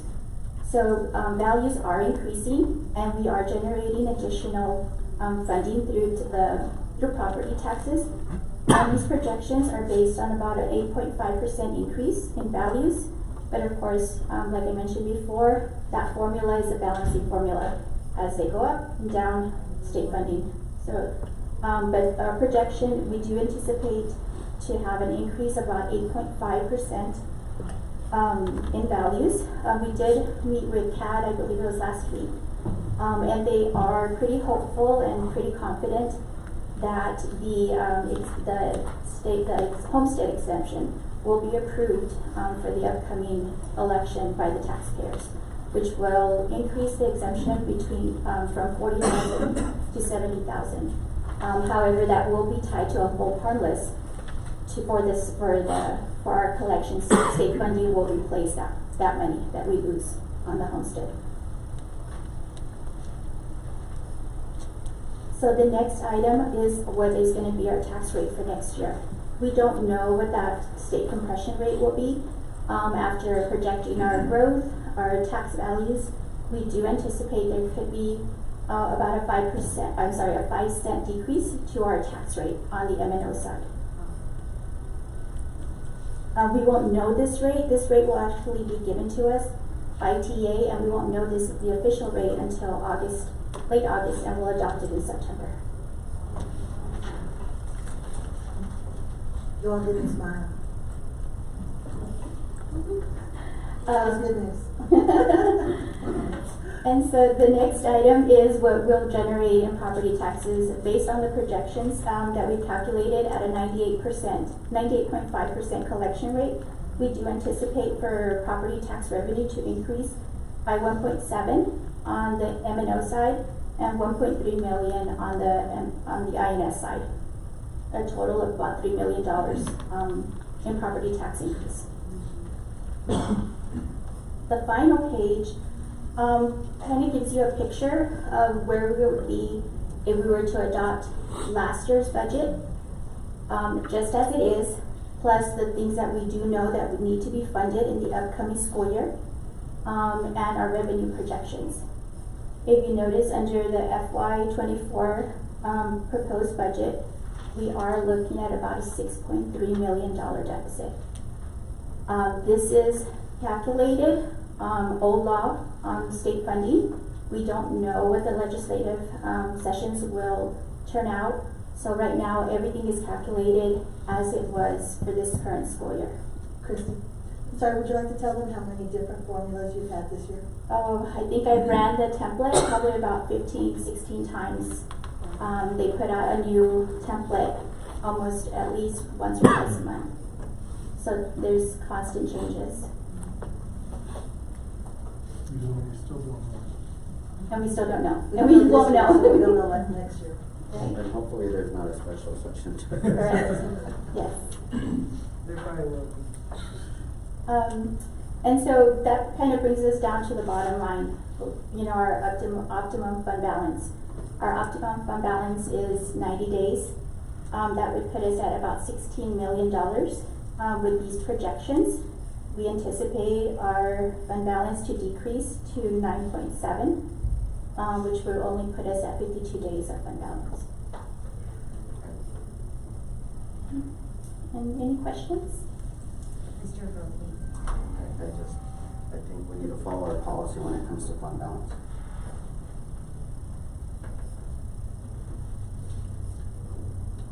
Ms. Trout. I have just a quick question here. Going back to your page that it says budget items to be considered for balanced budget. The temporary ESSER positions funded by general fund, which are those positions?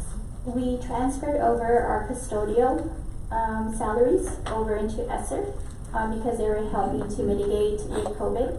So we funded our custodial staff out of ESSER this school year, and as well as our CNI positions because they were leading the plan to address learning loss. SRC, and I can you please tell me? The curriculum and instruction.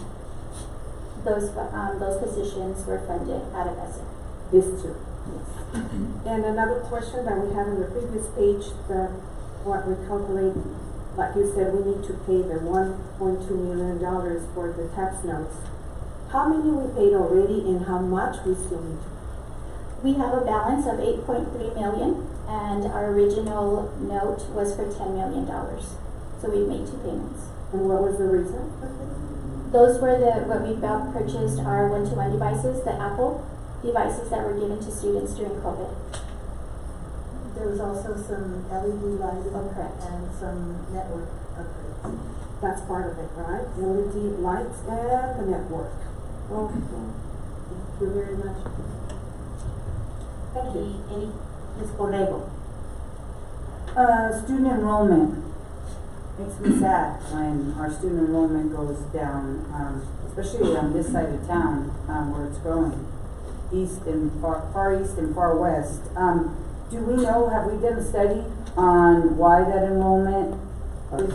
Our facilities, our aging facilities. Well, enrollment, it's not really can help me when we get that thought exchange. Well, but, I mean, Are you asking about demographics? Demographics study? I'm just wondering where those students are going. I mean, you could go on the TA website and see where they're going. They're going to EISD. Ms. Borrego, members of the board, we did do a study of demographics prior to the bond, and we did show that we have around 2,000 students that belong to our school district, but currently are either in EPISD or in charter schools. We don't have any hard numbers or any hard reason, but we do believe that many students leave, especially at the secondary level, because of conditions of our school. You believe that, but we don't know No, that we for a don't fact. know. Okay. No, we are as we move forward with our facilities, master planning. We will engage with the public to determine what is the reason for people leaving, and also where students are located. Those that should be with us, but are not. Well, if you ask our athletic director, he'll say it's our facilities. We don't have lights at our baseball field. We don't have a school where you two live on the other side. We also, I could see that would be and we've discussed that, the middle school. right. I could see that. I think that's something, team, that we need to really look at. 2,000 kids is a lot of kids. 1 kid is a lot of kids, but 2,000 kids is a lot of kids. And if you do the math, that's a lot of revenue for our school district to better our school district. So I would really challenge us all to look at that and see how we could bring those as a team together. Like I said, 2,000 is way too many, but 1 is 1 too many. If they belong to us, well, they should be with us. 2,000 when our enrollment is 6,000, that's significant in life. Absolutely, yes. And we do know that not only the facility but our programming, because of budget constraints. When we don't have swimming or wrestling at the high school, but Franklin does, and Coronado does, and they're driving distance, we know we can lose students to those programs. We don't have orchestra, and Franklin. Now that I see, those 3 things I see. I'm not so, well, anyway, we'll leave that to other discussions, but yeah, most definitely we should be competitive and be offering the same things that those high schools offer, for sure. And that's it for me. I have a comment to make. So I come from the EPISD district. I went up to elementary in EPISD, and then middle school and the first 9 weeks of high school EPISD. Then I transferred to Canopio Independent School District. And most of my friends are from EPISD because I grew up with them.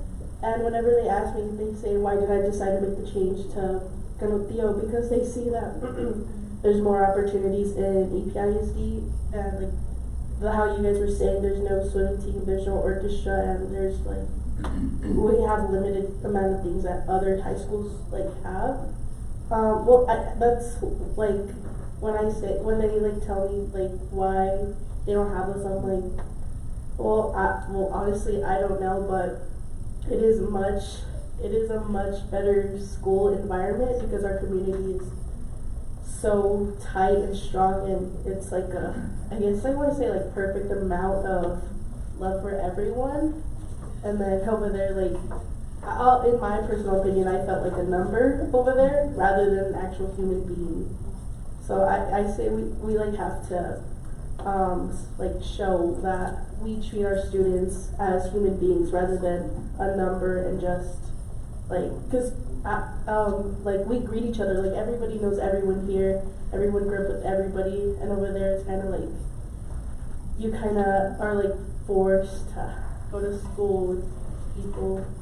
And then also, I guess it's mostly because it's like so far out into the El Paso West Side, so people say it's like, oh, it's a far drive, it's whatever, but I honestly think it's worth the drive because we're such a close, tight-knit community. Well said. Thank you. I think. So one thing I think that we need to do a better job as a district is playing into that, because you're right, everything that you just discussed is right. And in order to build our facilities and build the revenue, we need the enrollment, of course, to come in to do that. I can say in my area, as Dr. Gallagher said, I live over in that area, and there are a lot of kids in our area that do not come to our district. They continue, because they came from CISD, their parents continue to keep them there. But I feel like we are failing as a community because we're not involving our realtors. We're not involving the people in our community who can introduce Canutio to the newcomers, for lack of a better word, to make them feel welcome, to show off what we are doing in our district and how their kids can fit in, even if we're lacking in certain areas. Where can we make them feel comfortable? Where can we plug them in where they become part of the Canutio family all the time, instead of just vicinity. So I feel like we need to plug in other places and figure out how we can reach those people that we're not reaching to build that enrollment, because it's not going to happen. We're not going to get feedback from them about why they're not coming to our facilities because we have no way to reach them. So how are we going to reach them to figure out why they're not coming and make them feel welcome? Anyone else? Just two things going back on what everybody is pretty much saying. One is marketing, the other is getting these communities, the outreach and engagement. It's important. I know we've had this conversation, customer service is another. There's several issues that we can, and that's where I want to focus on how we can look at that instead of, but I just came to my head where students are more than just a number, stuff like that. How do we market that and have meaning? And I'm hoping that when we start engaging the community a little bit better. So I really want to move on where we're at on the community engagement, because the election was already 4 months now. So I want to make sure, and I know we've talked, but I want to. Sorry, Mr. Rodriguez, does that have to do with the budget? Well, it does have to do with I just want to keep us on task. So. And Ms. Barnes, you're completely correct in that assessment. Sorry, Gustavo. Go ahead, Mr. Rodriguez. No, that's it. I mean, it deals with enrollment, and we need, that when it comes to the budget, looking at some of the issues where we can, and we would have been able to address our M&O with moving some of that stuff to the INS side. So, right, and it is relevant. I want to, reassure you that we're working on those plans. Dr. Galaviz, Bruno, myself are working on starting strategies to start the engagement process with our newcomers to the district, those people that have moved into Canutio and have no connection to our schools because they don't send their kids to our schools.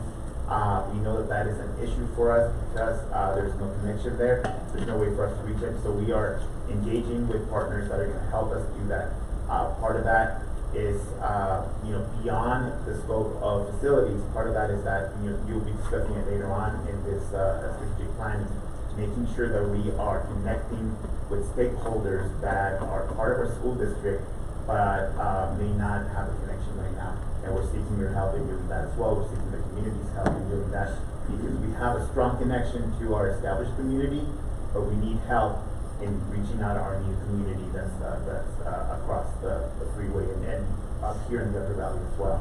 So that's going to be the challenge. We're up to it. We're working on it, and I want to reassure you that we're getting it. So I want to reiterate that, school, you don't have to go to your school down the street anymore. So the idea that they're not connected, I think these parents are very connected. In the sense that school's a choice. It's a choice whether they want to go to a Christian school or the charter school down the road or EPISD. They want, every family wants what's best for their child. But if I buy a 3, 4, like when he looked at a house, it was $495,000 on that side, right? And then I'm going to come down over the highway, and again, very respectfully, the AMS, kids went to AMS. It's not curb appeal. There's no curb appeal there. There's trailers in the front. There's that trucking school right in the front of that. That's not. You just go over to Brown. It's curb. People have choices, right? Choices to go to school. So they come to public school, and then they take their kid out for whatever reason. And now our governor with vouchers coming out, he's coming out, and it's the Attorney General. So again, it's more than just marketing. It really is. It's a different 2023 public schools are that you got to be better. The way you get better is build better facilities. The $1.2 million that was on the bond, that was supposed to go over all the maintenance requests, maintenance issues. That was on the bond.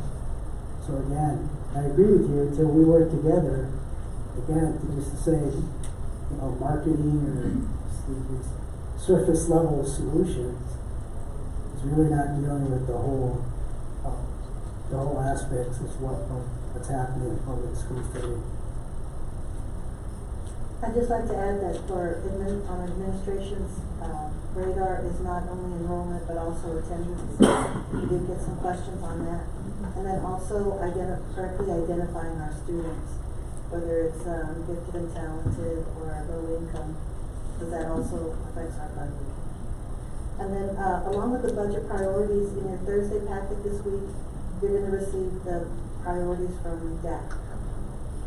You want to give them the top three? Sorry, I'm trying to think. DAC is our district advisory committee. Yes. And one of their priorities was to keep our instructional aides that were funded with ESSER, to keep them because ESSER will be ending at the end of this school year, and so that they can continue on at least for another school year. And I don't remember the technology. No, I don't remember. I'll send it in the Thursday. That versus Sorry? I mean, or healthcare. That versus getting a raise or healthcare. I mean, it's important to have those tough discussions, but we're gonna hit reality soon. Well, and that's why we're here. The budget priorities listed on this page are not in any particular order, except that the maintenance tax note is legally required. So anything below that is up for discussion. I have a question. Yes. ESSER doesn't end in May. We have another year. Well, the grant itself doesn't, but we've already allocated it through the end of June. So the funds are spent basically through June. So in other words, we could June have of this year? Yes. But we have another year of ESSER.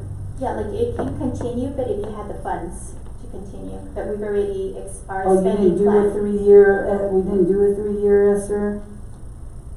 No, I'm just really confused. The original ESSER had a 2-year.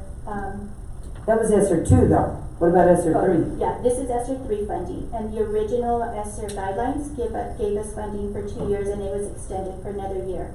So now there's 3 years of available expenditures. However, we budgeted for 2 years, so the funds are already allocated for 2 years.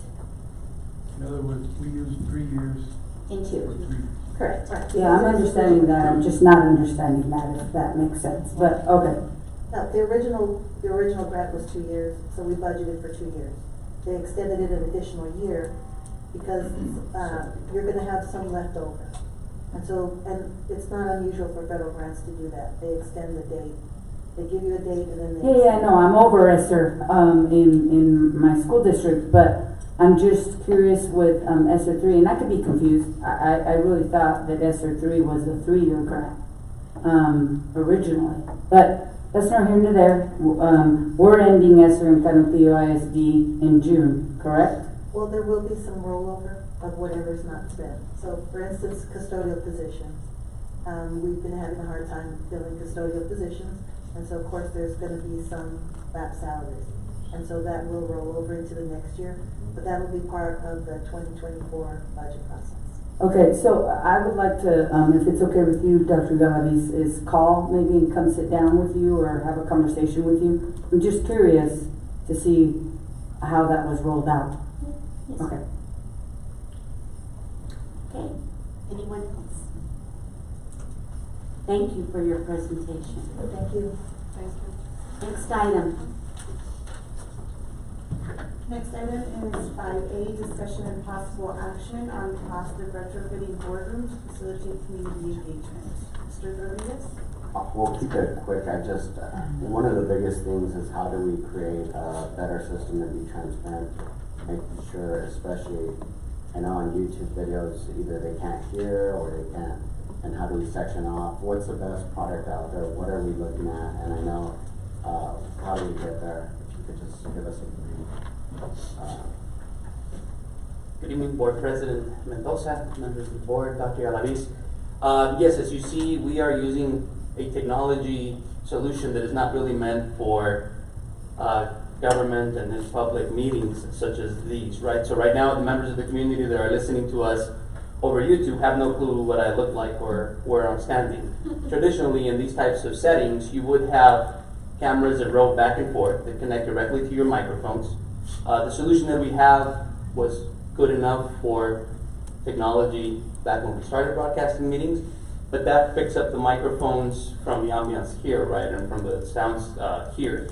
There is a product, it's a 2-part product that is ran by government and public entities called Granicus or Swagic, right? And so if you look at the majority of large urban districts, if you look at our city council, our county commissioners' courts, they are using that type of technology where it's a speaker tracker camera that would focus on each of you as you speak so that the community gets to see you and gets to hear your voice clearly, gets to see us, right? And every time we put up a PowerPoint presentation, your community also is just thinking what that might look like, right? They don't get to see the full effect on there.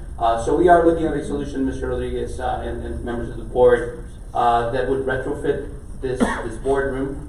We have asked the solution to be mobile. We don't know what's going to happen to this building or where this boardroom will be next year or years after that. And we don't want that initial investment to be lost, right? So we are looking at that. It's going to be a large cost to onboard.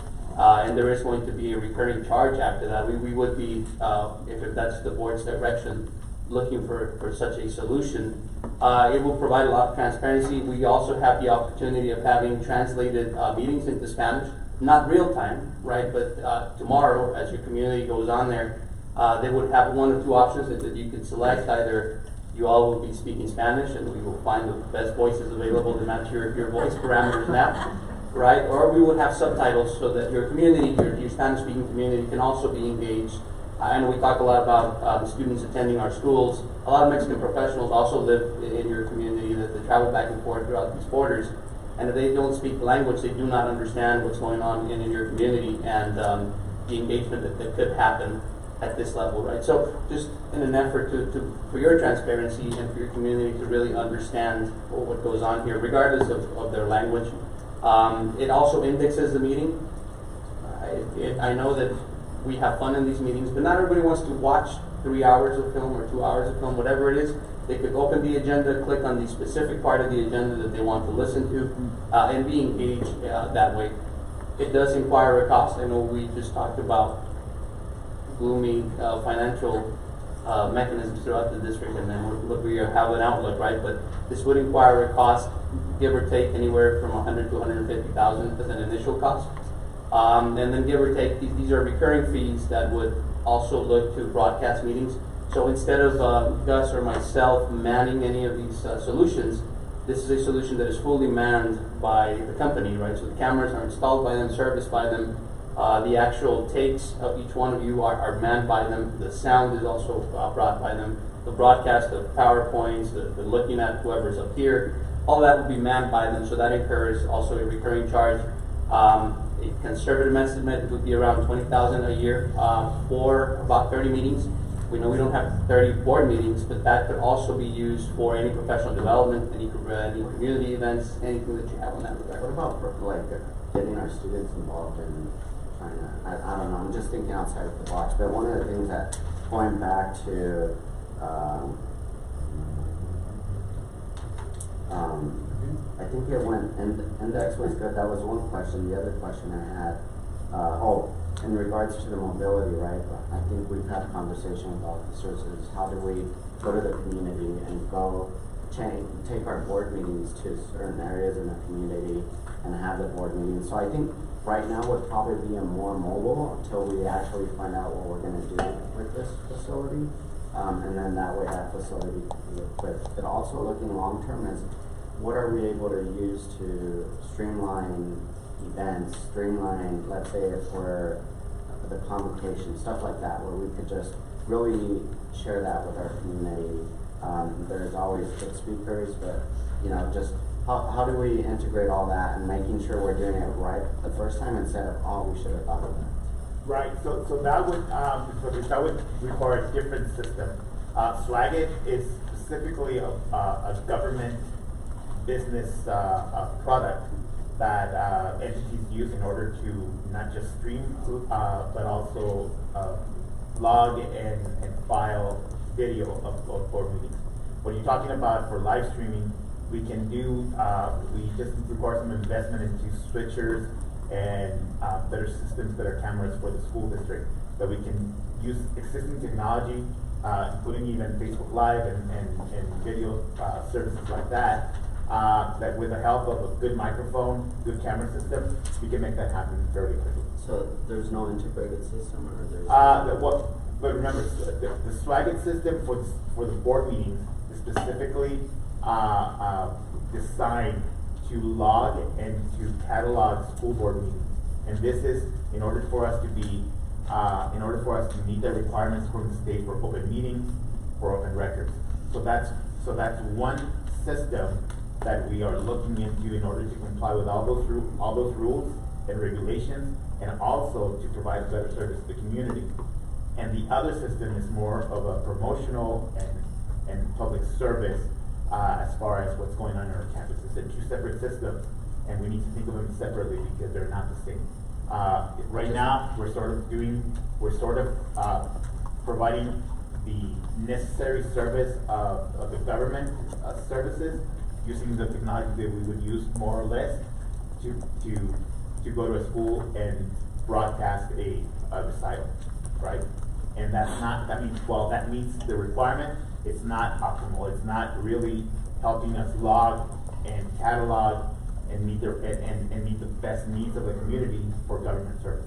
And I guess for me, so like to wrap it up, because I remember back in the day when my colleagues didn't want to put audio online, and then they didn't want to put video, and now we have that, but now we need to up that level and making sure we can provide a quality, transparent system. So I trust, and believe me, I respect going through those Zoom meetings back in the day on selecting stuff. I trust your all's opinions, especially you, Dr. Rico, but I just want to make sure that we're looking at that, because I think some of the comments do come back to, you know, the systems work as well. Yeah, we do see that on the comments, right? And then another part of the solution that would also alleviate with any of the problems, according to the AG, right? So if any of you should need and have the need to communicate with the board via Zoom or whatever teleconferencing technology, that would also be ran by this platform. Also, when it comes to transcribing the board meetings, I know that our staff is great at transcribing the meetings and creating the minutes. This is a solution that creates the minutes real time, so as this meeting is occurring, creates the minutes. They guarantee a 99% error-free transcription, which means, you know, a lot less things that would be left out of minutes because we weren't able to catch something or whatnot, right? So, yeah, we'll look at that combined solution. You were asking about student engagement.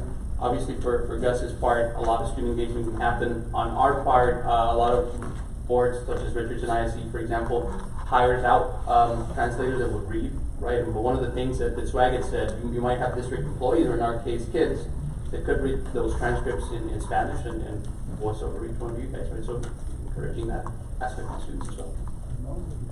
I have one last one. I want to ask one question. Dr. Rico, and this is very, very serious. Do they come with a skinny lens?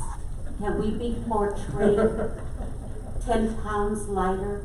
I like that. I asked that earlier of the camera person. We can make sure they toss it in with the original tape. We'll do the Barbara filter. It's a filter. Barbara Walters filter. Absolutely, like Snapchat. Thank you, Dr. Rico. Thank you. The next item? Next item is 5D, discussion and possible action to prepare and submit board resolution to TEA regarding the takeover of Houston ISD. Mr. Rodriguez? As I'm sure many of you have read the resolution already, and just to say that Houston ISD is not filling, as you look at within the district, it's B rated, and looking at some of the articles that I've read, there's actually probably more than 600 schools that are below rating in regards to what Houston ISD is. And this is, you know, a true testament of what local control looks like and what the local school board has done to increase the educational outcomes within a school district that has 274 schools. And what they're actually basing this on is one underperforming school. And just looking at that underperforming school, which is Wheatley High School, if you go to TA, and I have, let me see, which is an F rated, there's 783 students, 11.7 years of teaching, you know, the amount of average teacher experience. 4-year graduate rate is about 75.3. And just to give, Wheatley High School is a high school in Houston, Texas, in the Houston ISD School District. As of the 2020-2021 school year, it had 783 students. 62 of those students were considered at risk of dropping out of school. 19.5 of students were enrolled in bilingual and English language learning programs. Because of the coronavirus pandemic, the state waived accountability ratings for the 2020-2021 school year. The school received an accountability rating of F for the 2018-2019 school year.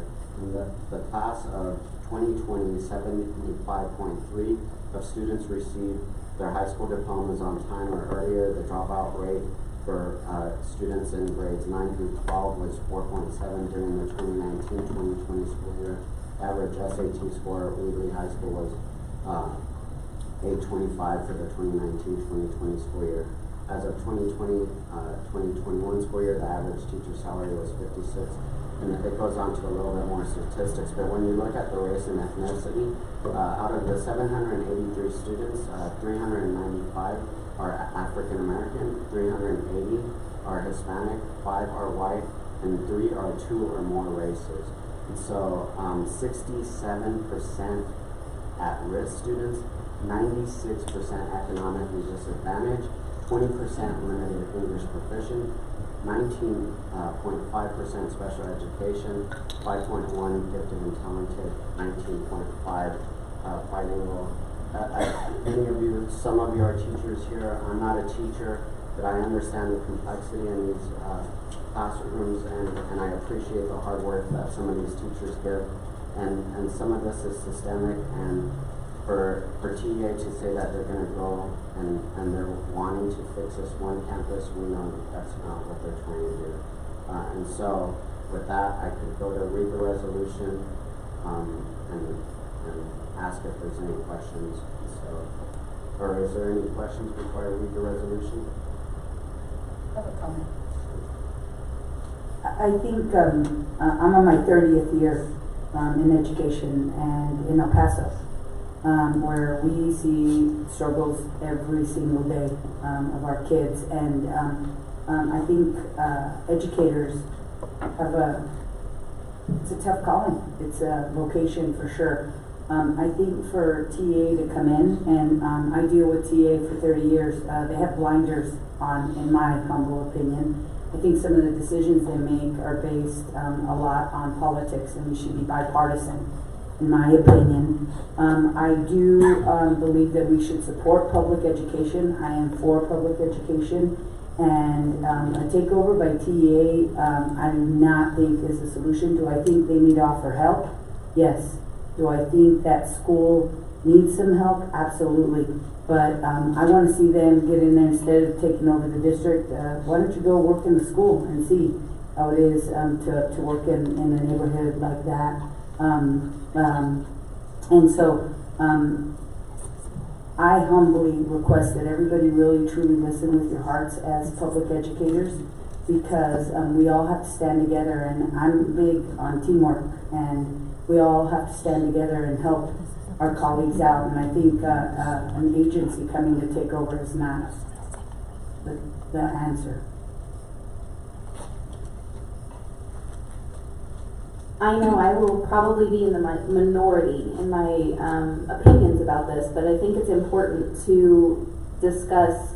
You named off some things that Houston is doing well, or maybe not as bad as TEA is trying to make it out to be. But in my research, I saw Wheatley High School in general has been low performing and underperforming for over 7 years.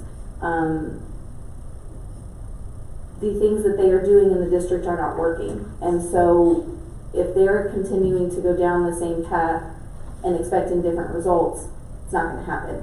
I agree with a lot of the things that you're saying, Ms. Borrego, because I definitely do not agree with everything that TEA does. As an educator, there were many things that we would get frustrated about that TEA does, because a lot of times our hands are tied. So I do agree that they need to offer support. They need to figure out different ways of doing it. So do I think that a takeover is necessary? I don't necessarily know if I agree or disagree. But I do know that we can't expect to say that we're going to continue to let Houston do what they're doing and expect different results. We have to do something differently in order for something to change. Now, I will give credit where credit is due. My understanding in my research is there has been a new board that has taken over since 2019, or at least a lot of them, and there's been a new superintendent that has taken over since 2019, and they have seen growth since that. Unfortunately, the takeover was supposed to happen, in my understanding, in 2019, but it went to the Supreme Court to decide whether or not that was okay, and basically the Supreme Court came in and said, yes, it is okay for you. So we've had this gap of time that it didn't take action, and in that time, improvements have happened. And so I think it's a bad timing for, definitely I think we can say that, but I do give TEA kudos for at least trying to figure out something to help the kids, because if we have a campus that is failing D or F for 7 years, we're not doing those kids any justice in that campus. So maybe overall, we're doing well at most of the campuses, 270-something campuses, I believe, but at that particular campus, and I know that there was a lot of concern with SPED students not getting their required time, those are the types of things that if it's not happening, TEA may need to come in and step in to make a change, because those kids deserve it. Going back to some of those comments, when you talk about local control, and it's interesting the way it plays out, right? The state trying to take over a local school district, but if you look at what that local board, and a prime example is Cantillo, back when we had our previous administration trying to manipulate the data, and it was local school board members that were locally elected that made sure that we did what was right, and holding those people accountable, but also being able to build, thanks to Dr. Galavis and his staff, where we're at today, and that's locally controlled, local elected school board members. This is out of 274 schools, one campus, and we know if TA does not want to go and visit that campus and try to do what's right for that campus. They're trying to take over one of the biggest school districts in Texas just because they want control.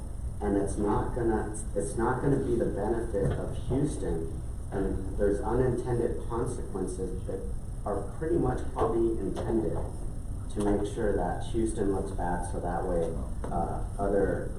the charters could come in and really have an impact on the good work that district has done. So I think, and if you look at just Wheatley High School, there's actually been consistent and continued growth in gains. The issue is, why don't they, you know what, if I were Houston ISD, I would say, come and take this campus. Come and take the campus. Take the campus. And you know damn well they don't want to take the campus. And you know damn well they don't care about those kids in that campus. So, sorry, I just get really passionate in regards to, because this was gonna deal, how long ago, Dr. Gallery? This was gonna deal 10 years ago, and we fought. And this is where we're at today, and it's obvious what they're trying to do. So I'm very passionate. I apologize if I offended, but yeah, but they didn't take over kind of deal because we fought, and look what our district has become because of that. So with that, do I have to read the resolution, or? You don't have to read it out loud. You can if you want to. But well, I guess just so that way it's on record. Or does somebody want to read anybody want to read it? No, I'll read it then. So, Canadeo ISD, Canadeo Independent School District Board of Trustees Resolution, whereas the Texas Education Agency announced on March 15, 2023, that it would exercise its authority to replace the duty of a duly elected Board of Trustees of the Houston Independent School District with an appointed Board of Managers in response to a perception of academic underperformance. And whereas the state takeover of the district also replaces the duly appointed superintendent of schools with a state-appointed chief executive officer for the district, and whereas Canadeo ISD believes that the challenges facing public school districts, particularly the largest one in the state, are best addressed by adhering to the state's long tradition of local governance, with school board trustees who are elected and accountable to the voters in their communities. And whereas Houston ISD data indicates that the district has made consistent progress since 2019 when it first faced the threat of state intervention, with 94% of its 274 schools currently earning a grade of A, B, or C under the TEA accountability system. And whereas the Texas Education Agency is targeting underperformance at one campus, those Whitley High School, as a motive for the removal of the duly elected Board of Trustees and Superintendent, and whereas neither the Texas Education Agency nor the Texas Commissioner of Education have outlined a concrete plan to address a chronic student learning loss or the impact of socioeconomic factors in inner-city Houston that are root causes for low student performance at Phyllis Whitley High School, and whereas there is no research to support that the state takeover have improved academic outcomes, and whereas a state takeover by Texas Education Agency would lead to irreversible and discriminating chartering of schools in minority communities and would reduce equity and access for the most disenfranchised students. Whereas a state takeover would jeopardize due process rights for students and for parents, long enriched in law and in HISD policy. It is therefore resolved by the Board of Trustees of the Canadeo Independent School District that we are resolved in our opposition to any effort by the Texas Education Agency to take over the Houston Independent School District. We urge the TA Commissioner to reconsider this drastic move and return governance to the locally elected Board of Trustees, accountable to the voters and the community. The above resolution is passed and adopted, which would be the 28th of March 2023 by the Board of Trustees of the Canadeo Independent School District. With that said, do I have a motion? Before, quick question, we don't have that version. Right. Did we get an older version? Oh, okay, I just wanna make sure. We're missing page 2. If you look down on the bottom of the resolution. Oh, so went page 1. And then 3. Oh. No? I don't think I only have two, no, I don't think page we one. we didn't make copies of the whole resolution for that, did we? No, but I can go make copies right No, now. that's fine. Well, I'm glad he read it for the record. I mean, I'm fine, but on here, on our board packet, just for the That's- record, it's not. That's the wrong resolution. Oh, What okay. was attached? I apologize. Yeah, we sent it as an attachment. Yeah, well, the one that's attached is not what you read. Yeah. Okay. We'll make sure you get it. No. I read the right one. Yeah, but the right But one we were wasn't not following attached for us along. to be prepared with. Right. Do I have a motion based on the resolution read by Mr. Rodriguez? I move that the resolution, be accepted. Do I have a second? I second. Thank you. Thank you, Mr. Siniga. For the voting, Ms. Barnes, No. Ms. Borrero, Yes. Ms. Mendoza, Yes. Mr. Rodriguez, Yes. Mr. Siniga, Yes. Ms. Trout, No. and Ms. Zuniga. Yes. Motion passes. And having said that, Ms. Zuniga was kind enough to make us ribbons showing support for Houston ISD. If you'd like to take one, thank you. The resolution. And Mr. Rodriguez is right in saying if we could take a picture wearing our little ribbons in support of Houston ISD.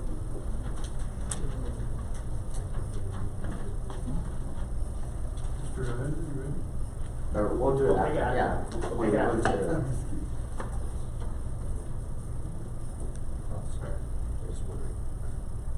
Yeah, I don't mind. they chose. Okay. No. Oh, it's right back here. Next item. Next item is item 5C, discussion and possible action on proposed revisions to local policy CH, purchasing and acquisition. This is the second reading. Ms. Pulley? Mr. Chair, Sorry, go ahead. No, go ahead. Let me speak. I wanted to move to vote on the second reading proposal that was presented. And I second. To approve? To approve the second reading. That was the one that was, The discussion. strikes. That's the one that you sent us, sorry, Madam Chair. That's the one that you sent us, Dr. Canaris, in the Thursday pack. The one that you already said that is already reviewed. Yes, ma'am. So that's the one that we move to approve, right? With the scratch. Great. So I have This a, is the second. the second. So what's on there, Ms. Borrego, is that I went back and I reflected on the comments that were made, and I was willing to negotiate and hash or cross out that, I think it was C. But then, was it C? It's number 3. It was number 3. But then, Ms. Polly and received an award last week regarding purchasing another award in our finances. We have audit, we have systems. So I'm gonna go back to my original version of adding C. Three. Number 3, sorry. It is number 3, purchases made pursuant to interlocal agreements previously approved by the board, including but not limited to purchases made through a cooperative, purchasing program, that one? Yes, the one that, the first one, that's first reading. So your recommendation is to go with the original, right? The original version. And I have a motion on that, correct? No. No. My motion You is. I'll make a motion to go with administration's recommendation. There's a motion on the floor. There's not, because there wasn't a second. There was, sir, Who? there was a motion there was a motion to approve the second option, and that was made by Ms. Barnes. Ms. Trout seconded. Okay, just so we're clear, you have two versions of CH Local in your books. The version that I believe Ms. Barnes is making a motion to approve is the second version, which has a strike through on item number 3 on page 2 of 9, a strike through on item number 4 on page 2 of 9, and a strike through on the last paragraph of the numbered exemptions for board approval on page 2 of 9. Is that correct? Correct. Okay. So that is what is on the screen right now. That's what we discussed at the last board meeting. Yeah, what's on the screen right now. That's your motion to approve that version. Correct, what was discussed at the last board meeting. And if I'm understanding Dr. Galavis correctly, he does not want to approve that. Correct. Okay. Well, there's a motion and a second, so the board can vote. So what do we, I don't understand what we're voting on. So we're voting on the second version, the one that is currently up on the monitor. That's the one that you all had requested revisions on. You all had done the first reading and then requested revisions. Okay. Yeah, just so that we're clear. So if you look at the two versions of the local policy, CH local, it is 9 pages. The original version that was discussed at the last meeting includes certain items that the board discussed striking through. The version, if you put up to... This is the first version. Go back to the new version with the strike throughs. The new version? Yeah. It's on page 39 of the board protocol right now.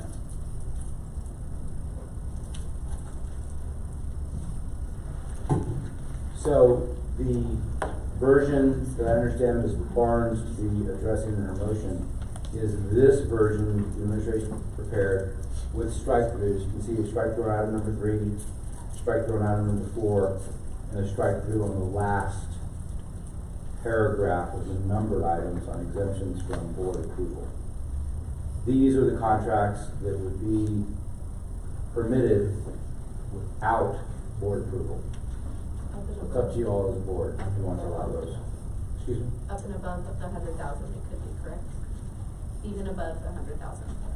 Yeah, so all contracts for a term of 1 year or more above $100,000 annually require board approval, and yes, they fit within the exemptions that are listed there. So the motion on for the board to consider right now is to approve this revised version. If I understand Dr. Galavis correctly, and he prefers the original version where those strike-throughs do not exist. Is that clear? But this one is not scratched, right? That one it is. 3 and 4. I'm not, no, that is scratched Okay, out. you're not. It's not. Yes, it is. 3 Is and this 4. one here? 3 and 4 is correct. Appreciate the number 3, I could see number 4. Okay, thank you. I appreciate that. Thank you. Now, I do have a question for legal. Even we discussed this in the previous board meeting, we could always bring it again to discussion. What do you mean? Like, it was discussed already that we're going to scratch this, and then Dr. Galavis said this one with the scratch paragraph number 3 and the ones that we said already in the Thursday. Either battery, I mean, neither one is good, but I Neither one think is we need good. to make Neither sure one is we good. provide a cost-benefit analysis. We need to research both sides Yes. in regards to it. And I'm not an engineer, I'm not, you know, in the fleet, I'm not a professional, and I'd rather have our professionals work with professionals to do that and provide those options to the board, and then we can make the decision. So I would be okay with recommending the OU if that's OU, that's Oklahoma University. No, MOU. Is that a motion? Yeah. Do I have a second? I second. Ms. Jessica? Ms. Barnes? No. Ms. Borrego? Yes. Ms. Mendoza? Yes. Mr. Rodriguez? Yes. Mr. Simontak? Yes. Ms. Trout? No. And Ms. Zuniga? Yes. Motion passes. Next item is item 7A. I'm sorry, yes. Item 7, executive session to consult with attorney under sections 551.071, 551.072, and 551.074 of the Texas Government Code. Item 7A, discussion regarding administration's recommendation for Bell Children's Elementary School principal pursuant to Texas Government Code section 551.074. Item 7B, discussion regarding status and possible sale of district-owned property located at Cap Carter subdivision pursuant to Texas Government Code section 551.071 and 551.072. And item 7C, discussion with legal counsel regarding Zambrano versus CISD. Pursuant to Texas Government Code Section 551.071, the time is 9:10 p.m. Thank you.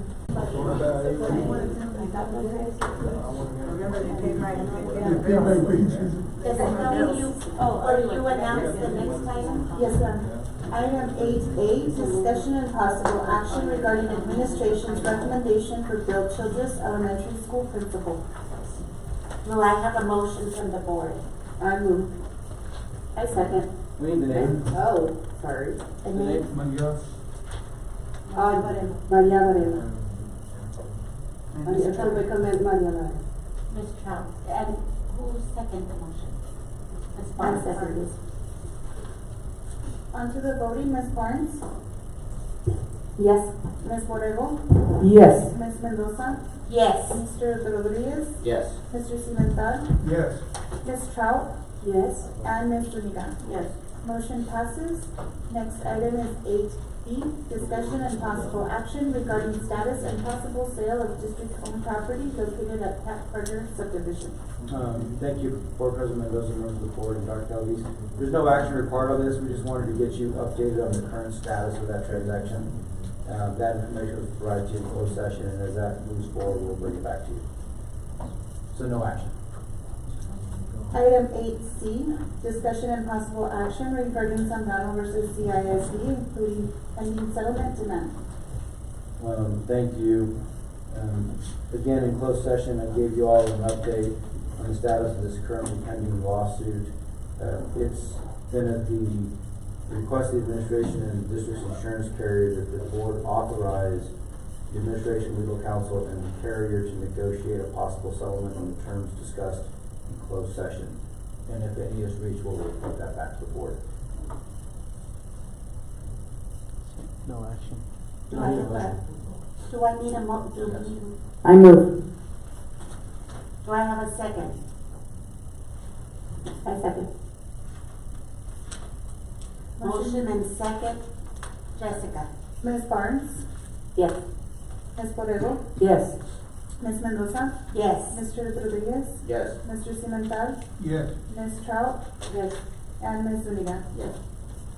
Motion passes. Item 9, adjournment. Time is 9:51 By p.m. unanimous consent. Happy Easter. Happy Easter. Let's take a picture of whoever wants to. Just H2.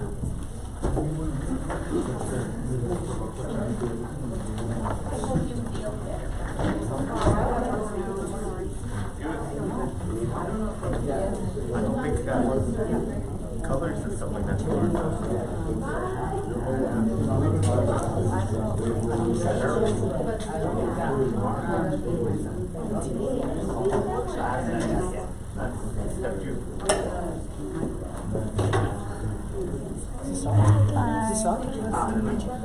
My phone was